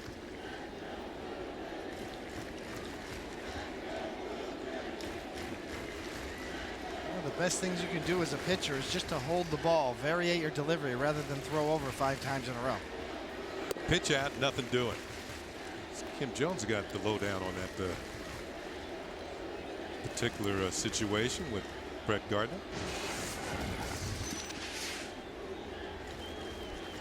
Toronto's thinking the same thing with that pitch out, but that wasn't very well executed either. It wasn't sold. Another throw to first. It's one of the things pitchers never really practice pitch outs too much, you know, and you really got to if you're going to pitch out, you got to make it look like your normal delivery, and Frazier really gave that last pitch out away. There's another ball, and it's 2 balls and no strikes. So he's in double trouble here. He's got a speedy runner at first. He's got a powerful hitter at the plate. And he's behind on the count, 2 balls and no strikes.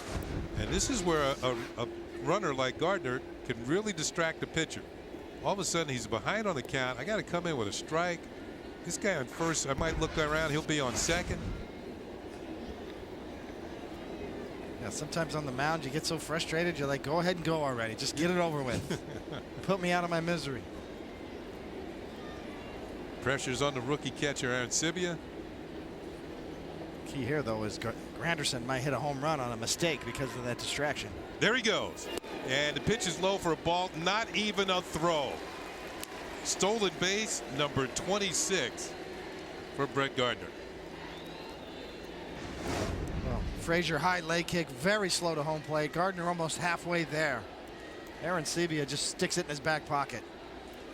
Just no chance. Gardner's halfway there, and Arancibia sees it right there. Nope. Let me just go ahead and eat it. He couldn't even get it out of his glove anyway. Count is 3-0 on Curtis Granderson.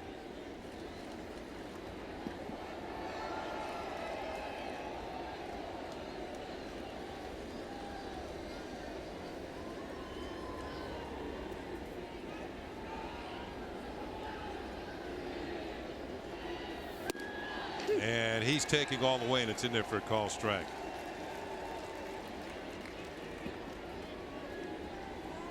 And you get another look at how speedy runners upset the defense. Escobar has to be aware of Gardner at second, and he has to shadow him. I think Gardner might be itching to go here too. 3-1 pitch, a big swing and a miss, and it's 3-2.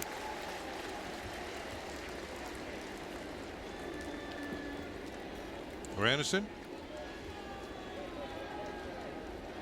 has 2 runs batted in today. Has taken over the team lead in RBIs. He now has 67, 1 more than Mark Teixeira, who's on deck.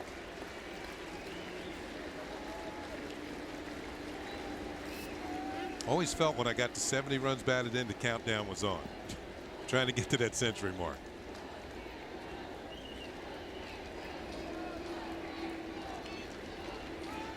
Three-2 pitch on the way, and Granderson drives it into right field. It's going to be in there for a base hit. Gardner rounds third. He will score easily. Granderson has his 3rd run batted into the game and his 2nd hit. The stolen base pays off. And the Yankees now lead. They have that 5-run lead. It's 7-2. Granderson really stays on this changeup. You see the claw grip, almost a split grip, and it just stays right there for Granderson. Just sits on a platter. So balanced. Bat head way out in front on the off-speed pitch. Thank you very much. I'll take that ribby. Let's see, with Teixeira coming up to the plate, the Blue Jays have employed a very unusual shift. Encarnacion, the third baseman, is now holding Granderson at first. It's the first time I've ever seen this. And Lind is playing back at first. Pitch to Teixeira is low for a ball. The third baseman is holding him on.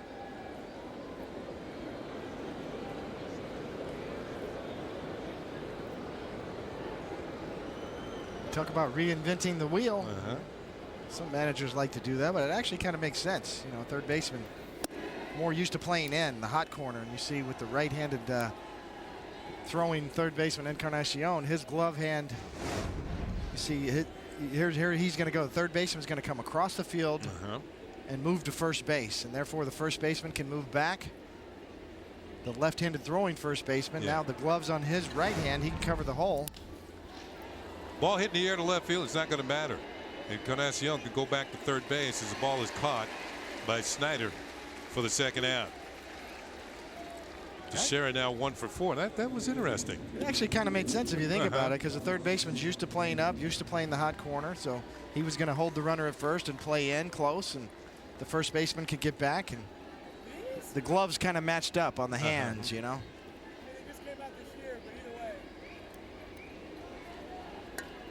Here is Cano.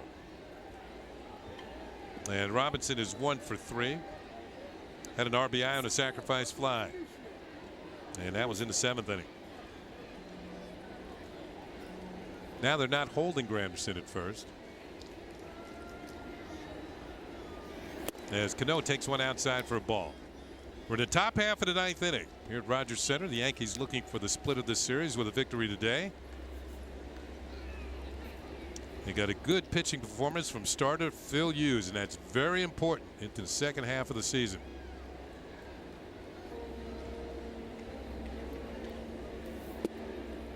Hughes, if you said he'd made limited contributions in the first half, that would be an overstatement to say the least. Yes, and you know, it's big to get that first win. You know, he's waited a long time after winning 18 games last year in 2010. Strike one to Cano. And I'm sure Joe Girardi will add his feelings on the postgame about the pitching performance he got today and some of the other bright aspects of the Yankees over these last 2 ball games as they get ready to head to Tampa Bay for an important series with the Rays. Pitch is fouled back by Cano. The count levels at 2 balls and 2 strikes.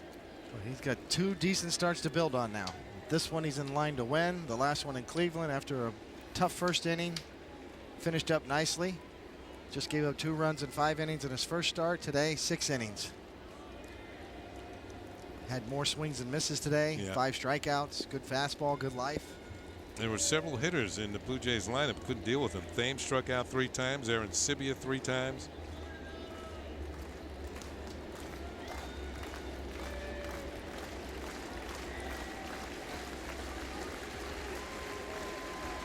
Out of his 5 strikeouts, 4 were swinging. And that's the real difference that was missing in his earlier starts and even his first start back in Cleveland.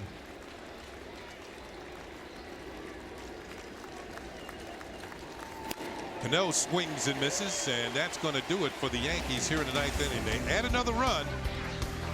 Brett Gardner's speed is evident. It's 7-2 Yankees. Meet the Mazda 6. It's roomy, it's refined, and meticulously engineered in a wind tunnel. Because a car with class-leading aerodynamics is a car worth driving, and that's the only kind of car we build. We build Mazdas. What do you drive? Now lease the Mazda 6 for only $199 a month during Mazda's Summer Drive. Honey, why aren't you playing with your friends? I am playing with my friends. Hey, Mrs. D. Joseph? Sarah? Honey, let me get in It's there. Mommy's turn now. Let's go. The average home has over 4 internet-connected devices. We were gonna storm the castle. I love your hair. Thanks, I went to your guy. It's perfect. I thought we were storming the castle. That's why you need the internet rated #1 for supporting multiple users and devices simultaneously. Verizon Fios, a network ahead. How do you engineer excellence? With the GMC Acadia, you give it better highway fuel economy than Toyota or Honda, better cargo space, and better towing than Ford Explorer. The GMC Acadia, when you compare it to the competition, the choice is exceptionally clear. Now during the GMC summer event, lease this 2011 Acadia SL for $299 per month.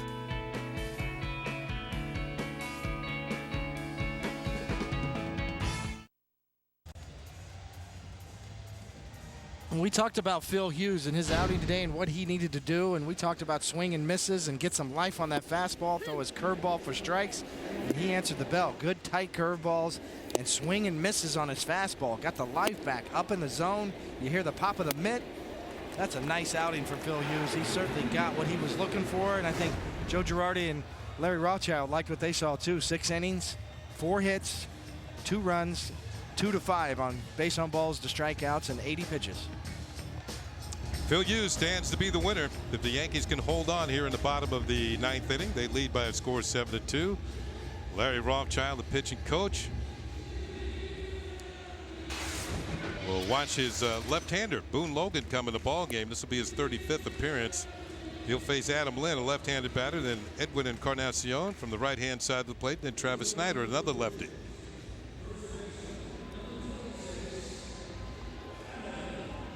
Yankees trying to gain the split and trying to do it the hard way after dropping the first 2 games of the series.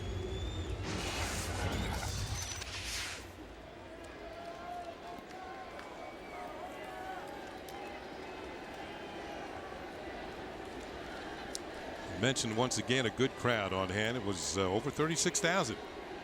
586 to be exact. Linda's 0 for 3, has flown out 3 times. First pitch is upstairs for ball 1. Boone Logan lately has picked up the pace. Got off to somewhat of a slow start during the course of the year, but becoming more and more reliable in these situations. Pitch is fouled back, and it's a ball and a strike.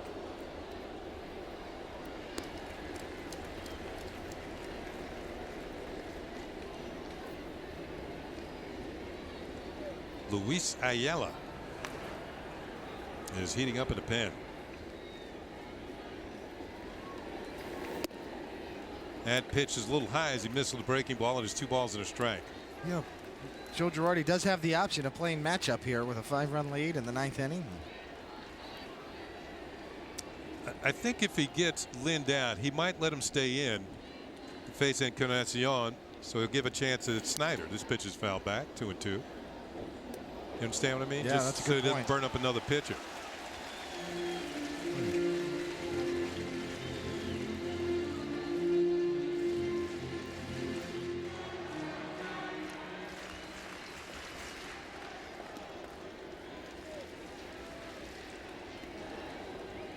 Yankees playing much better baseball in these last 2 games of the series. Didn't take much to do so. The first 2 games they didn't look very good at all. Ball is fouled back and out of play. They lost 16-7 and 7-1, and it looked like the Blue Jays were just outplayed them in every aspect of the game. Joe Girardi, after the second game, well, you heard what he said on the postgame show. It's only 2 games. I got faith in my guys to come back. And of course, he sounded as if he knew CC Sabathia was pitching the next day, like yesterday, and CC came through big time in a 4-1 victory. Really goes to show you the importance of an ace, a true #1 stopper. Swing and a miss. Strike 3. Linda's out of there. 1 down. Well, Logan gets the left-handed batter. This has been the difference with Boone Logan on getting lefties to swing and miss. You see a little lower 3/4 angle, a little more sweep to that slider. Got a better chance to get strikeouts with that kind of a pitch and that kind of a break. Blue Jays have scored 2 runs today, and Encarnacion has scored both of them. Once after doubling in the second, and then again after drawing a walk in the 4th. You know, to finish that point, Kenny, on Sabathia, you know, it's not just about the day he pitched, that he stopped the losing streak and he pitched well. And there's a residual effect. You sort of right the ship. And it's a contagion effect on the entire team. 2 strikes to count on Edwin Encarnacion. Everybody kind of calms down a little bit after those first 2 losses, after the All-Star break. CC Sabathia is out there. He dominates the game. Even though he's not playing today, his performance yesterday has an impact on the entire team. CC has now won 7 straight starts. It's like money in the bank.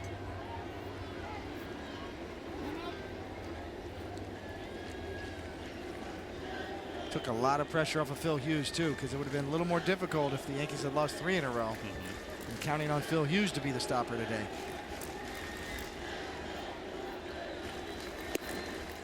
Ball and 2 strikes on Encarnacion. Yankees are looking for him to pull the ball. Swisher well off the line, to say the least, at first.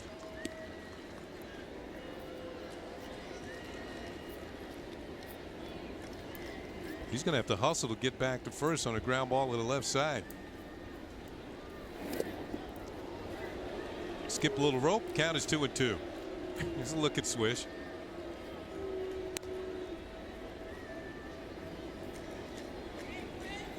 Swish moved in from right field, where he was very busy today. He had 5 putouts in right field. He's not really at first base right now either.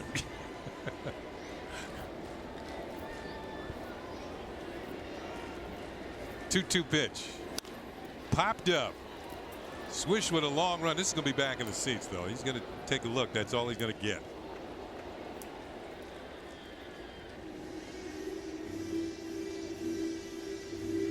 Let's see if he stops to talk to somebody here.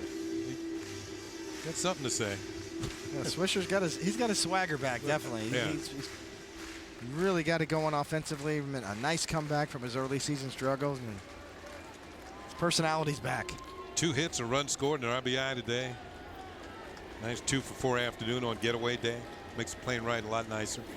Inside, count is now full on an Encarnacion.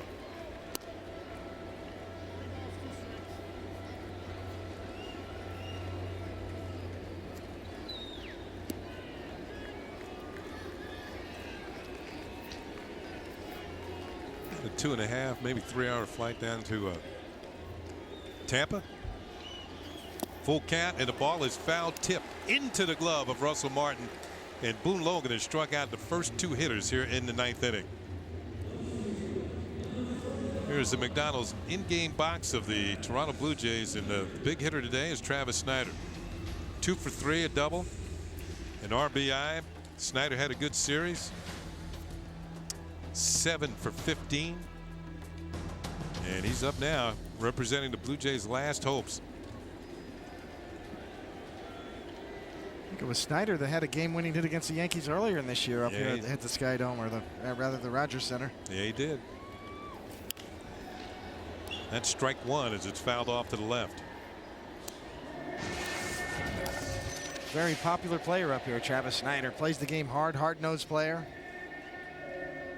Came through the Blue Jays system.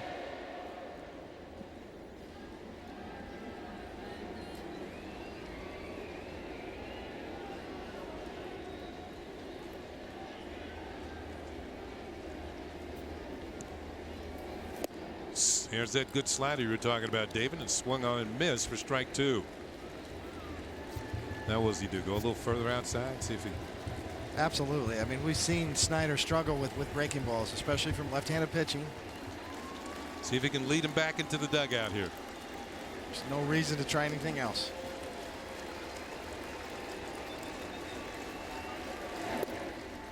You saw Russell Martin pound the ground. He wanted it low and away. Not quite close enough to get him to reach. Kind of see that Logan's still getting a feel for that pitch. You watch this one, really sweeps it hard. A little too much, you know, but that's the right idea. But he's still learning how to variate that break from a different arm angle. Swung on and missed. Strike 3. Boone Logan strikes out the side of the 9th inning, and the Yankees do indeed get a split of this 4-game series. They come away today with a 7-2 victory. There's the celebration for the outfielders. 2 hours and 50 minutes at time of the ball game. It's about the same amount of time it's going to take to fly down to Tampa. And the Yankees can celebrate in the middle of the diamond here. After dropping the first 2 games of this 4-game series, they roar back to win the last 2 and come away with a split against the Toronto Blue Jays. Fans, you want to stick around for the post-game show to find out who's today's Chevy Player of the Game. So beautiful weather here in Toronto for all 4 days, and it turns out to be a beautiful ending for the Yankees as they come away with a split in a 4-game series. Nick Swisher had a good day, RBI. A run scored, and there's Boone Logan right behind him with an impressive outing here in the bottom half of the 9th inning to set down the Blue Jays in order. All 3 swinging strike 3s. Right now we're going to send it down near the Yankee dugout, and Kim Jones is with a very special guest. Kim. Thank you, Kenny. I'm with Brett Gardner, who really set the tone for this offense today. Three runs, 3 hits, 2 stolen bases. How did you do that in setting the tone? I just started with the first at bat. You know, I fell behind 0-2 and ended up seeing quite a few pitches and managed to get a ball up the middle and you know, just get on base for those guys behind me. You know, Curtis had a good day. Some guys in the bottom of the lineup ahead of me, you know, got on for me, and I didn't drive any of them in, but they opened up some holes for me, and just keep trying to get on base. Do you think your speed is magnified on this turf, Brett? Yeah, for sure. I mean, I think anybody will tell you, you know, you definitely would rather run on the turf than you would on dirt, for sure. 12 stolen bases in a row without being caught, your season total up to 26. To what do you attribute this recent stretch besides the few that came here on the turf? You know, a little bit of it has to do with getting on base a little more, you know, having better at-bats and being more consistent with my approach at the plate, and in turn you get on base more and get more opportunities, but basically just be more aggressive, you know. Feel good, my legs are healthy, and like you said, this turf definitely helps out, so you know, when I'm getting on base and can get in scoring position, it's a lot of fun. What can you say about this win today where you guys even a series after losing the first 2, and Phil Hughes gets his first win of the season? Yeah, you know, Phil pitched great. He gave us 6 strong innings, and then our bullpen, obviously with Corey and Dave and Boone, came in and threw a shutout inning apiece, and you know, happy for Phil. He's getting back on track. He looked like he had good stuff today, and I'm sure he would have liked to have gone 7 or 8, but you know, he's definitely back on the right track, and I'm happy for him. It's hot out here. We'll let you get inside. Thank you. It is very hot, surprisingly so for Canada, but I'm sure it'll be even warmer in Tampa. And you've got the dirtiest pants on the team. Kenny, we'll send it back to you. Well, that's what happens to you when you have a good day, stealing bases, running the bases like Brett Gardner can. Picked up a couple of steals, 3 more hits. We'll be back with more from Rogers Center in just a moment.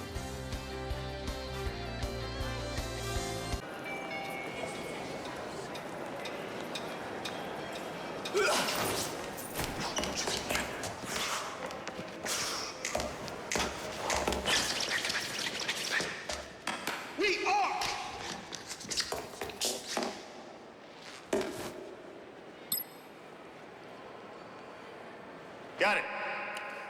Don't be the last to know. Get it faster with 4G. It's the network of possibilities. AT&T. It's never been more powerful. It's never been more fuel efficient.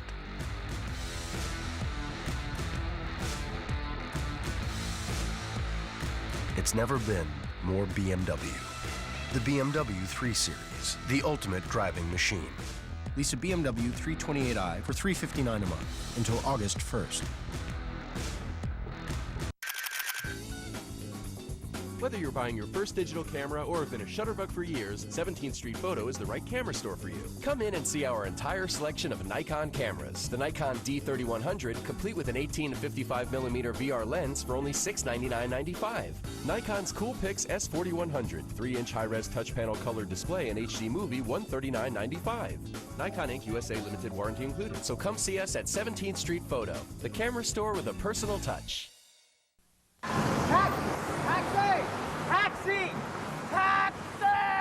Getting to the airport can be stress-free. Just call the 77s of Dial 7 Car and Limousine Service and let us get you there on time and smiling. Whether you're going to LaGuardia, Kennedy, Newark, or riding around town, Dial 7 saves you time and money. We've got a bold new look, and we're the best ride in town. Dial 7 Car and Limousine Service, 777-7777. Jacob Oreski, the lawyer that accident victims have trusted for numerous multi-million-dollar awards on personal injury cases for over 20 years. They were more than lawyers. They treated me like family. And they won my case. And now I have a friend for life. If you're an accident victim, you only have one chance to be compensated. Choose a lawyer that you can count on. Take the burden off your shoulders. Call Jacob Oreski & Associates at 718-993-9999. That's 718-993-9999. We'll even come to you. We are back, and now it's time for the Land Rover drive of the game. It's going to be with the three fastest runners the Yankees have in the fourth. Curtis Granderson with a double down the right field line. Nunez scores. Gardner scores. Run, Rabbits, run. Curtis Granderson with a smile and caps off a 4-run fourth for the Yankees. The Land Rover drive of the game. Now the Yankees go on to win this one by a score of 7-2. As we check out the final total, 7 runs, 11 hits, no errors. For the Blue Jays, 2 runs, 4 hits, no errors. Time of ball game, 2 hours and 50 minutes. Phil Hughes picks up his first win of the season. He's 1-2. Carlos Villanueva takes the loss. He's 5-2. Hughes, 6 innings, 4 hits, 2 runs, 2 walks, 5 strikeouts. Brett Gardner, another outstanding afternoon. 3 for 4 with 3 runs scored, 2 stolen bases. And Granderson had a couple of hits himself.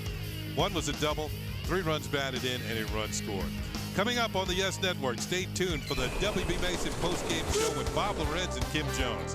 Special thanks to producer Troy Benjamin, director Michael Cooney, vice president of operations Ed Delaney, our supervising producer Woody Fryman, and the executive producer is Mr. John J. Filippelli. Join us again tomorrow for Yankees baseball as the Bombers take on the Tampa Bay Rays at Tropicana Field in St. Petersburg, Florida. Coverage begins at 6:30 p.m. on the YES Network. Once again, the final score is the Yankees 7 and the Jays 2. We'll be back with some final thoughts, but for now, let's go to Bob Lorenz in our YES Network studios. All right, Ken, thank you. Great to have you with us here on the W.B. Mason Yankees postgame. It's a 7-2 Yankees win, a series split. And going into this one, the story was whether Phil Hughes could deliver the goods in his second start coming off the DL, and he did just that. As we take a look at our Chevy player of the game, as voted on by you, the fans, it is Phil Hughes. 6 innings of 4-hit, 2-run baseball. He struck out 5 along the way and showed much more command and location competency than he did in his first start coming off the DL. So Phil looking very good and picking up his first win of the season. Let's check some other scores from around the majors. The Tigers beating the White Sox, Pittsburgh over Houston, Minnesota leading Kansas City. Philly big over the Mets right now, 8-1 in the 8th. Baltimore leading Cleveland. And later tonight, the Red Sox and Rays playing the Sunday night game. Hey, after the postgame show's over, stay tuned here on YES for an all-new edition of W.B. Mason Presents The Joe Girardi Show. Kim Jones talking with the manager about a number of topics, including how Joe made use of the time he had during the All-Star break. How does a manager spend an All-Star break when you finally get a chance to, I don't know, sleep in and lay on the couch? But that's not you. No, there's no sleeping in my family, not when you have little kids. We actually went up to a lake, and we had a blast. It was all family time. My nephew was with us. The kids tubed and they banana boated and they did a rope swing for the first time, which I thought was really important to introduce them to that. And we just had a great time. And that is just a taste of what you hear on the latest edition of W.B. Mason Presents The Joe Girardi Show. Joe will talk about the Yankees' involvement at the All-Star festivities in Arizona, plus the latest on A-Rod and a look ahead to battling the Red Sox and Rays in the American League East. And straight ahead on our post-game show, more reaction from Toronto, as Kim Jones is in the clubhouse talking to the players on a very productive afternoon. Another afternoon win for the Yankees. Afternoon delight, 7-2.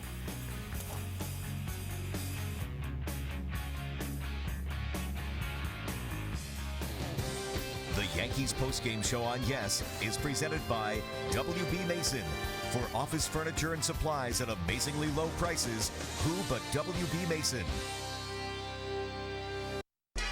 In all my years fighting cheap store brand products, I've never seen anything like it.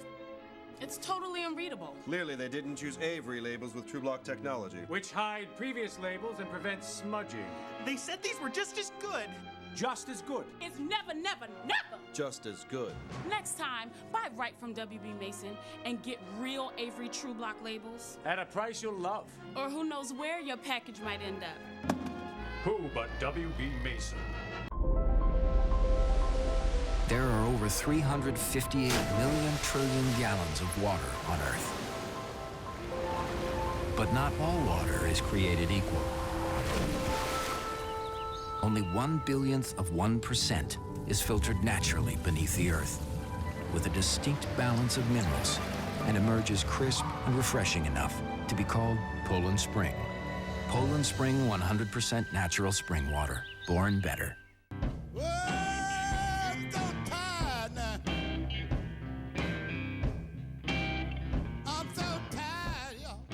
Tired sucks. Not end of a long day tired, but middle of the day. Places to go, things to do, deadlines to meet, but all I want to do is close my eyes tired. 5-Hour Energy fixes tired, fast. One shot, back to work, problem solved. 5-Hour Energy, fix the tired. Memories of the game presented by Yankee Steiner Collectibles. Welcome to the Fan Cave. Glad to be here. Can I give you guys a quick tour? Yeah, sure. All right, come on up. David Robertson gets an all-access tour of the MLB Fan Cave. This is the Cave Monster. Also, fans get their collectibles evaluated by the experts. This ball is probably worth close to the $4 to $5 grand. Plus, don't miss your chance to own a piece of history with Jeter 3000 Hits items. Memories of the game presented by Yankee Steiner Collectibles. All new tonight at 7, only on Yes.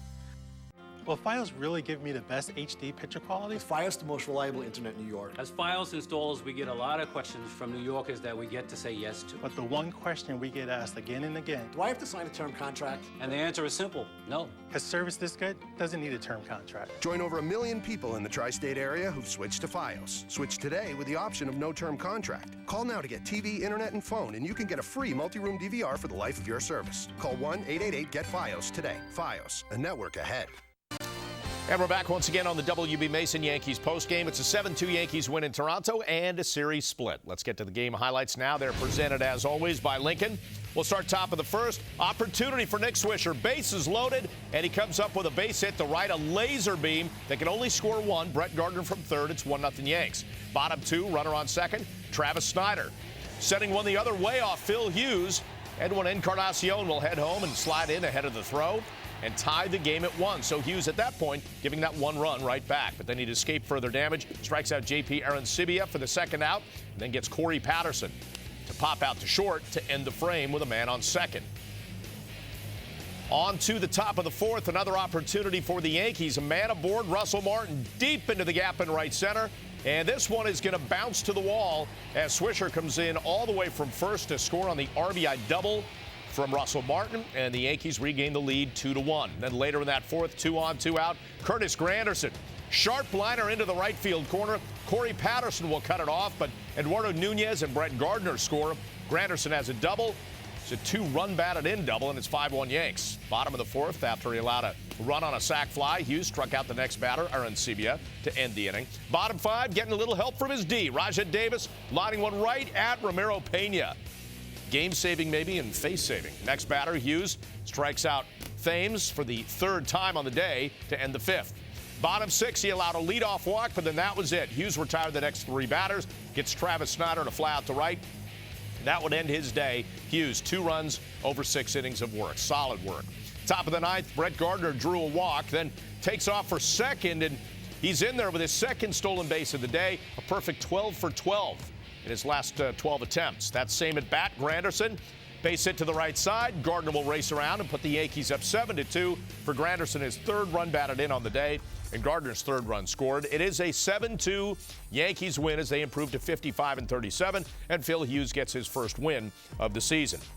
So here are your updated standings, brought to you by your Tri-State Ford dealer. The Red Sox and Rays playing tonight, so the Yankees back within a game of the Red Sox division lead with the Rays 6 off the pace. Let's take a break. When we come back, more from Rogers Center. We'll hear from Joe Girardi and more coming up. Have you back once again on the WB Mason postgame. It's a 7-2 Yankees win, and people talked about the re-addition of Phil Hughes to the starting rotation. After so long on the DL, it was almost like a second-half acquisition, if he could pitch well. And in this outing, he absolutely did, picking up his first win of the season. Let's start the conversation with Joe Girardi and the manager's report, brought to you by Geico. I thought there were a lot of signs. We saw a much better curveball today. I thought we saw much better command today. They gave us 6 strong innings, and it was pretty hot out there today, is the reason that we kind of took him out. And he had one more inning at the most, so we just thought with the heat and the long layoff that he had, it was time to get him out. How good a sign are all the swings and misses, especially relatively speaking to the last start? Well, I think that's important. I mean, because that's what we need, and that's who he was, and it just shows you he's getting closer to what he was. I was just going to ask you, how much closer is he to that 18-game winner? Can you quantify how far he has to go? Well, no, I don't think you can quantify it, but I thought he took a big step today, and that's what we wanted to see from him. And next time he'll be on normal rest, and he'll be on his normal routine, and that, I hope that helps him as well. Larry had a conversation in the dugout with him after he was out of the game. Do you have the feel that Phil feels good about himself? Can he walk away from this with a lot of positives himself? He should. I mean, I would think that he would if he looked at what he did. And, this is a team that we've at times had tough controlling. So he should have a pretty good feel. After losing the first two here, you said let's not make too much of it. To win the last two and leave here with a split means what? Well, I think it's really important, especially in our race and what we're trying to do, to be able to come back and tie this series. And it's, 4-game series are tough, and the way we got started off, it wasn't pretty. I thought it was important. What did you make of Gardner's series, but especially today, really setting the tone? Another great job by Gardy. And we had some big RBIs from guys, and, you look at, we kept tacking on runs. And Nino had a big at-bat. Pena, and he got a chance to play for Jeet today and had a big RBI today, and those are the things that you want to see. Well, a lot of guys contributing, including in our batter breakdown, brought to you by Bigelow Tea. Nick Swisher with his afternoon, putting the Yankees on the board first. A bases-loaded single off Carlos Villanueva in the first that scored Brett Gardner, one of 3 times that Gardner scored. Swisher hitting safely in 8 of his last 9. That continued in the fourth, when he began the Yankees' 4-run fourth with a leadoff single, later scored on Russell Martin's double. Now 50 runs batted in for Swisher on the season. After his 2-for-4 day, he knocked in a run, scored a run as well in his 17th multi-hit game of the season. We'll take a break. When we come back on the WB Mason postgame, we're going to hear from Phil Hughes and break him down. A terrific outing today in notching his first win of 2011.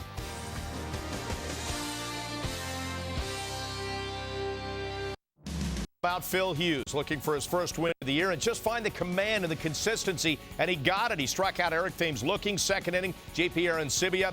5 strikeouts on the day. You're getting a look at all of them, and those 5 matching his total combined for his 4 starts prior to that this season. So he looked very good and wrapped things up in the 6th after allowing a leadoff walk, which you never want, by getting the next 3 batters, including Travis Snyder, to fly out.